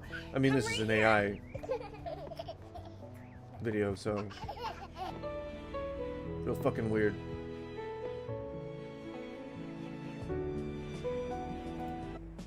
Can we stop doing stuff like this, please? Cafeteria noodles. Listen, I've never heard it called that in my life until I came to TikTok, and I came across about 3 or 4 years ago. I still don't know what you're talking about. Here, I can't remember what her name was, or I would definitely tag her. But she was making what she was calling cafeteria noodles. We always called them cream of chicken noodles, is what we called them. And I learned how to make them from. Why is this a trend now? Why is this a trend? When I had them the very first time, I thought that was. Can we stop doing this, please? Listen, it's one of those things that I make now that is just easy No! as pie. And you can also add chicken to it, which I do, because I make it into a meal, not just a side dish. You can make it a side dish. You could eat it with, pork chops or meatloaf or something, and it's just a noodle side. But if you add some kind of meat to it, then it can be a meal, and that's what I'm doing. I'm making it tonight. It is the easiest thing in the whole wide world, and it's delicious. But it's definitely gonna have some Campbell's condensed soup in it. So for those of y'all that are worried about my sodium content, are worried about feeding this kind of stuff to your family, You don't need to use a condensed soup. Aw, you son of a... Of course. You don't need to use condensed soup. Just use chicken stock and cook it down. Add a little bit of flour, all that's doing is just giving you a cheat code for thick and creamy. And that you can do that really easily for way less cost than having to spend on a goddamn can of soup. And what I mean is, if you spend like $2 or $3 on a can of soup, and then you spend what, $20 on a sack of flour, and I don't know, $8 on a thing of butter, then you're making roux for days and days and days, as opposed to one meal with the can of soup. There's almost no consideration to be made. So don't use condensed soup. Just make it thick and creamy yourself. now would be the time to scroll because it's definitely going to have 2 cans. Don't be crazy. Condensed soup in it. So the first thing you're going to need is a whole. It's got about a bunch of sodium in it too, y'all. I'm sorry. This is how we cook around here. Sorry. That's not. There's no. 32-ounce box of chicken stock. That's not a lot of sodium. Nobody gives a shit. It's not a lot of sodium. You told me the other day there ain't no difference, but I know. I feel like there is for me, and so I like to use stock when I can. No. If it's going to be something that needs. No. I feel like it adds a little more flavor. Maybe not. I don't know. I'm just making it up. All right, and then you're going to need a heaping teaspoon of Better Than Bouillon. Okay. Now I learned this from the. No. No. Why are you using 3 different types of chicken essence? What the fuck is the point? Are you putting chicken in this? Is chicken going in this? Have Better Than Bouillon. A watched pot never boils is a real thing because I promise you, I put that on pause to look. No, at it's the not. bowl, and I feel like it's been 4.5 hours. Anyway, so to this boiling, now that it's come to a boil, which really was only 15 or so minutes, or not even that long, I don't know. Add in. You are adding chicken. This is about 4 chicken thighs. Y'all know I don't like breasts. We don't like. I don't understand. I don't understand. You're selling, obviously. So, okay. Oh, okay, so there's a lot to unpack here. So this could be a person who has just been misled. It could just be that. But what it might actually be is a person who's actually trying to sell some of this shit. Like, they probably have affiliate links for the broth,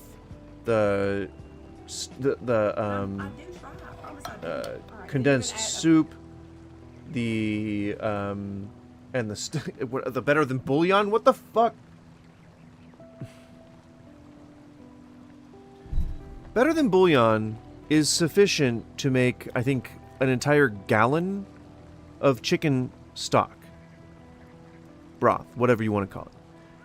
That chicken broth is exactly the same thing. You just spent an extra, whatever, $6 when all you had to do was use a little bit of that chicken Better Than Bouillon.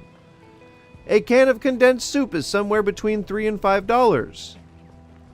If you just omit those and only use Better Than Bouillon, which is, I think, itself like $8, $9, something like that, and makes a gallon of chicken stock, just use fucking that and then thicken it.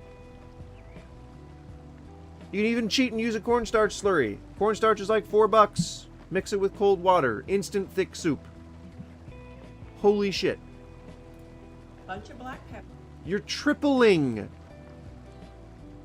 You're trying to triple the concentration of chicken flavor. How shitty are your chickens? Are you buying Foster Farms? Obviously, there's salt in those soups, and there's salt in that broth. So I might add salt afterwards to my plate because I like salt. No! I wouldn't add it now.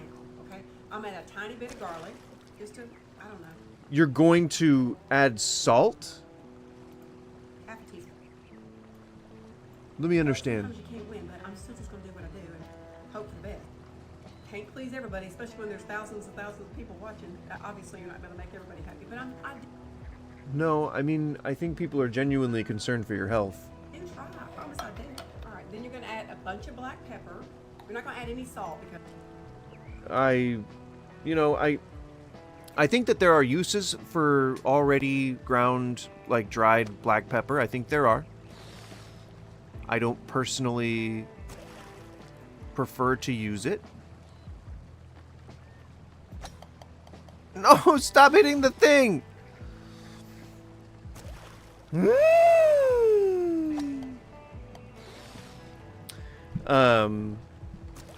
I think I got the right angle now. Nope! Oh, wait. Oh, wait. That's not a thing. Although... Oh, wait. I get it to scoop it up? No. Scoop it? No.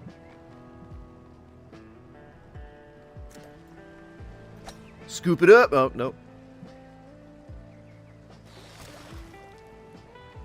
Scoop it up? No. Scoop it up? No.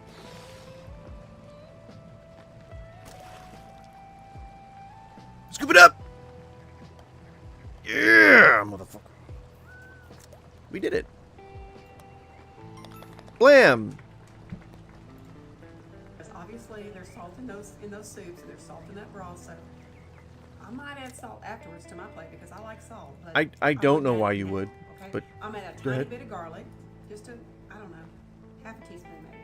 That's not garlic, that's garlic powder. Just for looks, because I don't really think parsley tastes like anything, but it does add a little prettiness to it, and we always want our food to look good. So What is it? mix that together, and we're gonna bring half a teaspoon and a little bit of parsley, just for look.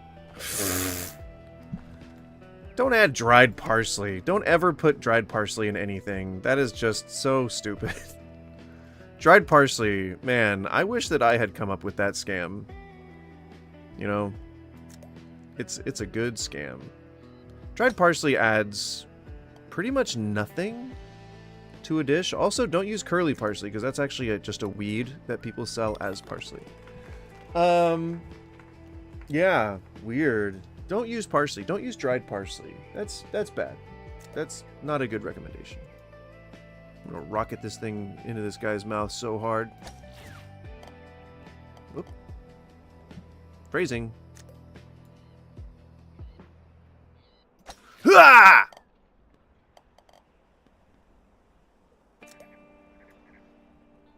Now, I wasn't under the impression that this was going to be difficult. It's just a goddamn sphinx in his mouth. There you go. Pew, pew, pew. And it's up. And it's up. And it's up. And it's up and it's in. And it's up, but it's not in. And it's up. And it's back. It's up and it's back. And it's back that way.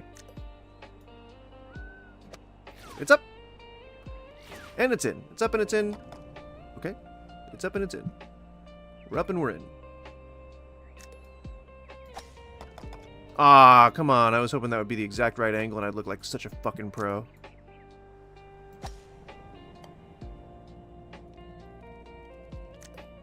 I want the Pharaoh's gold. Let me get that Pharaoh's gold. Ah!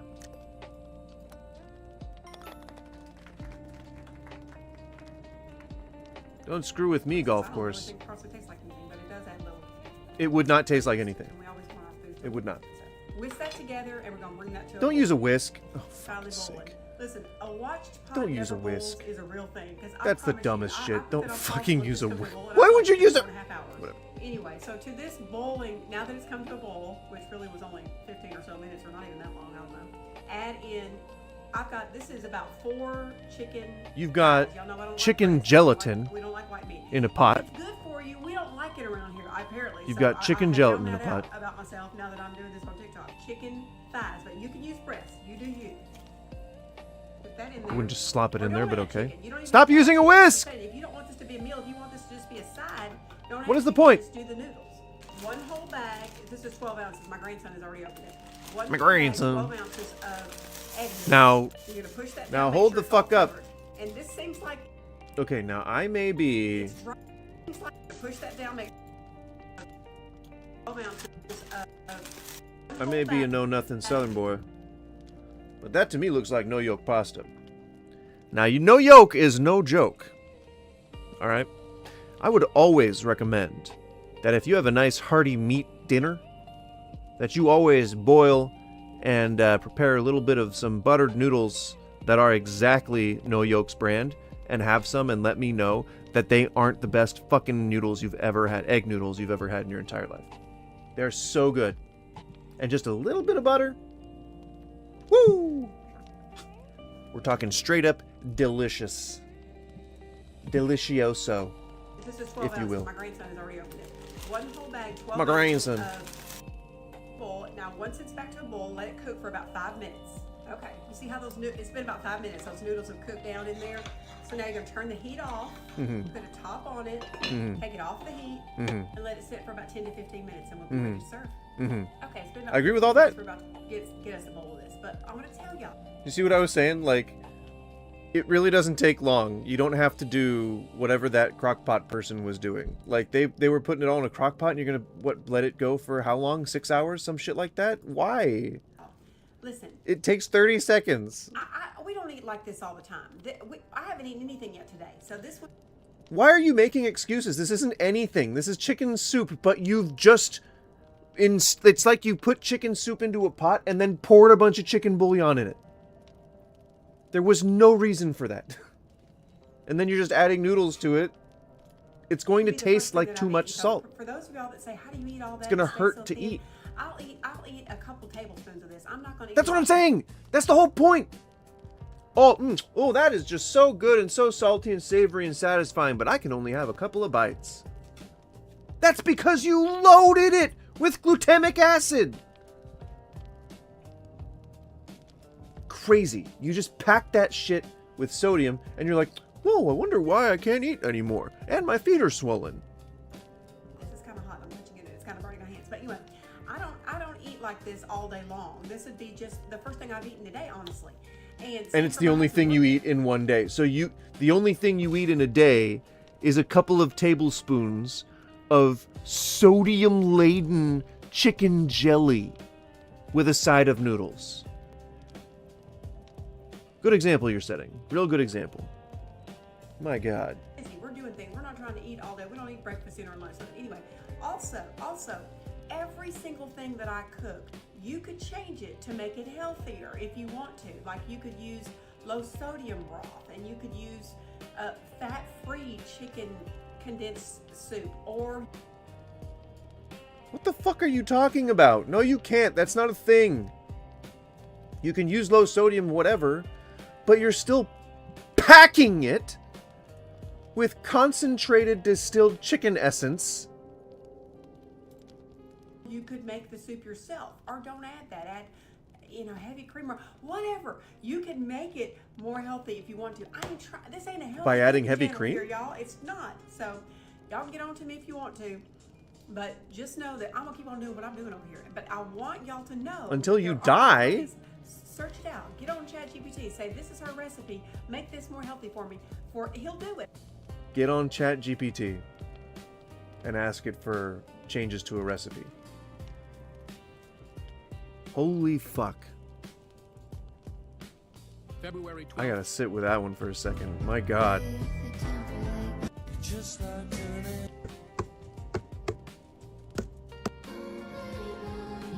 If you walked into a room and saw a man setting fire to his own house while his neighbor begged for a cup of water to put out the blaze, and the man instead handed him a bill for the matches he used to start the fire, you would call for a straitjacket and a padded cell. But when that man is Donald Trump and the neighbor is Volodymyr Zelensky, we call it a press conference and a masterclass in narcissistic sociopathy. Imagine for 1 second the sheer unadulterated gall of a human being who stands on a world stage in the middle of a literal existential struggle for a nation's survival and decides that the most pressing issue in the known universe is not the sovereignty of a democratic ally or the thousands of lives being snuffed out by a war criminal, but rather the unfairness of how he was treated by the news media and the deep, deep tragedy of his own wounded ego. This. Now, I don't know who wrote whatever article this is directly quoting. But it's insane. This is weird. This is a weird level of dedication to put in, or weird level of attention to detail to put into something. I don't know what's happening with this. What is supposed to be happening? It was not a meeting of leaders. It was a hostage negotiation. So they made an AI future Jimmy consequence, Kimmel, right? They made an AI face thing. But I think that they did genuinely pipe a Jimmy Kimmel quote into this, or an article that references something he did. I don't know what's happening. This is so weird. I'm so confused. Thank you, buddy. I didn't do it. I didn't touch it. Keep scrubbing away. All right, my final offer. My final offer. You can use me for an hour. 1 hour, I'll stack everything you need. I'll bring them all in. No, you can't work. You can't work for free. Like, that's illegal. Like you like the company could get fined for that. Do it. He's, I got he's you. I putting it promise on the I internet, won't. you know, and Don't shit. pay me. Shake on it. Bet. Will you be eating this in your car today? Yeah, sadly. Perfect. Just alone, listening to some classical music. The diabetics hate to see you coming, because you're so sweet. Oh my goodness. Anything else half off, like a pretzel? Nah, I don't want my Oh, jeez. Corny. That's like, you know, good. What is that? That's like Riz. He's got the Riz. Is that what they say? Is that what the kids are saying? I'm not picking my nose, I promise. I had an itch. Oh my god!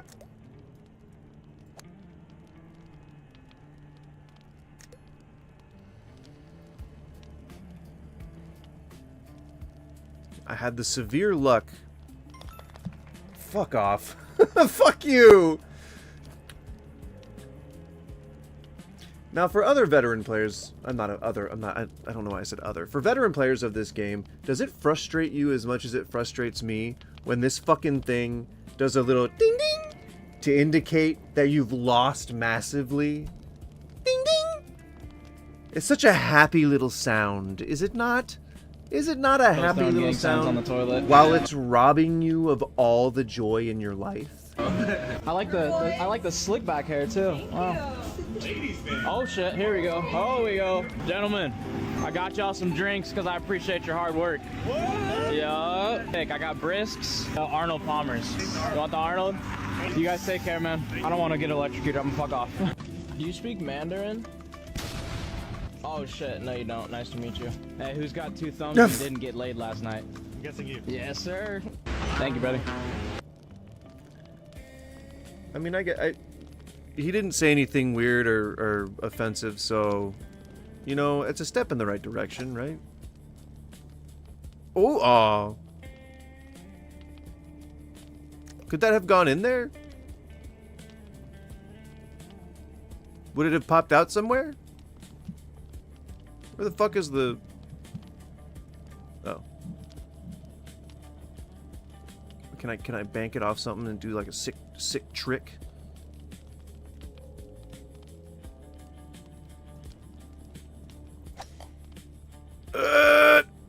No. Stop rolling anytime. Thank you. No.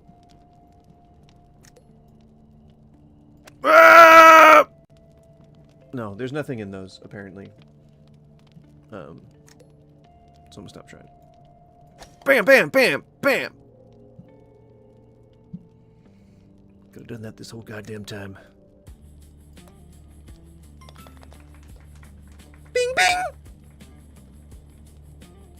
The moment I knew we were over wasn't during a screaming match or a tearful confession. It was over a piece of cheesecake. I'd found a new bakery and was raving about it, holding out a forkful of the creamy dessert to my fiancé Ethan. He loved me, usually snatching them from my hand without a...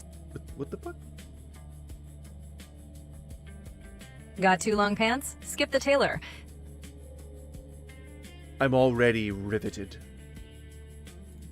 This video will show you how to shorten them yourself at home. First, cut off the excess length you want to remove. Leave a 1 centimeter seam allowance at the pant hem, then trim the rest. Flip the cut hem inside out. You're not even slip it gonna over bother the pant hemming leg, it. Okay. align the side seams, and sew You're a gonna just full make it look circle like a around hem. it. All right. Grab strong, durable thread and a okay. needle threader. Nothing Thread wrong your with it. needle in seconds. No, Woody, come on. This person is selling needle threaders or something. Come on. Just hook and pull. The pant seam is thick, so start with back stitches to secure it. Then, sew along the hem with small, straight stitches, up one, down one, as shown in the video. This stitch... Stop giving away the fucking secrets. I was a god to my friends growing up simply because I learned a simple backstitch. Stop ruining it for us. I got so much free booze and other stuff. Your ancestors told me too much is being hidden from you. A lot is being hidden from you. You're going to be seeing 333 and 444, perhaps even 777 and 1111. Listen up. What?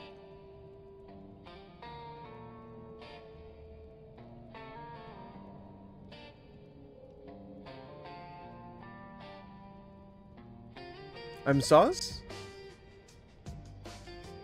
Who's what? Capricorn, Virgo, Taurus on the bottom of the deck. There's been so much being kept from you, Maji Gang. You have no idea attacking your employment. Oh my god, this whole thing is... It's 9 minutes long. And 1111. Listen up. You know what? I have to shut the stream down just because it's, it's 1 o'clock. But, I guess I can probably cover this tomorrow. What are we doing tomorrow? Tomorrow is... What am I doing tomorrow? We'll cover it tomorrow. Either way, I'll save this, I guess. Find a way to keep it convenient so we can call it back up again. If not, I'll do whatever. We'll do more random stuff. But I like doing this, playing a video game, reacting to videos and stuff like that. So we might continue that format for a bit. Okie dokie. Thank you so much. I appreciate it if you stopped by. Thank you so much for stopping by. Thank you so much. Thank you so much. Thank you so much. Follow and all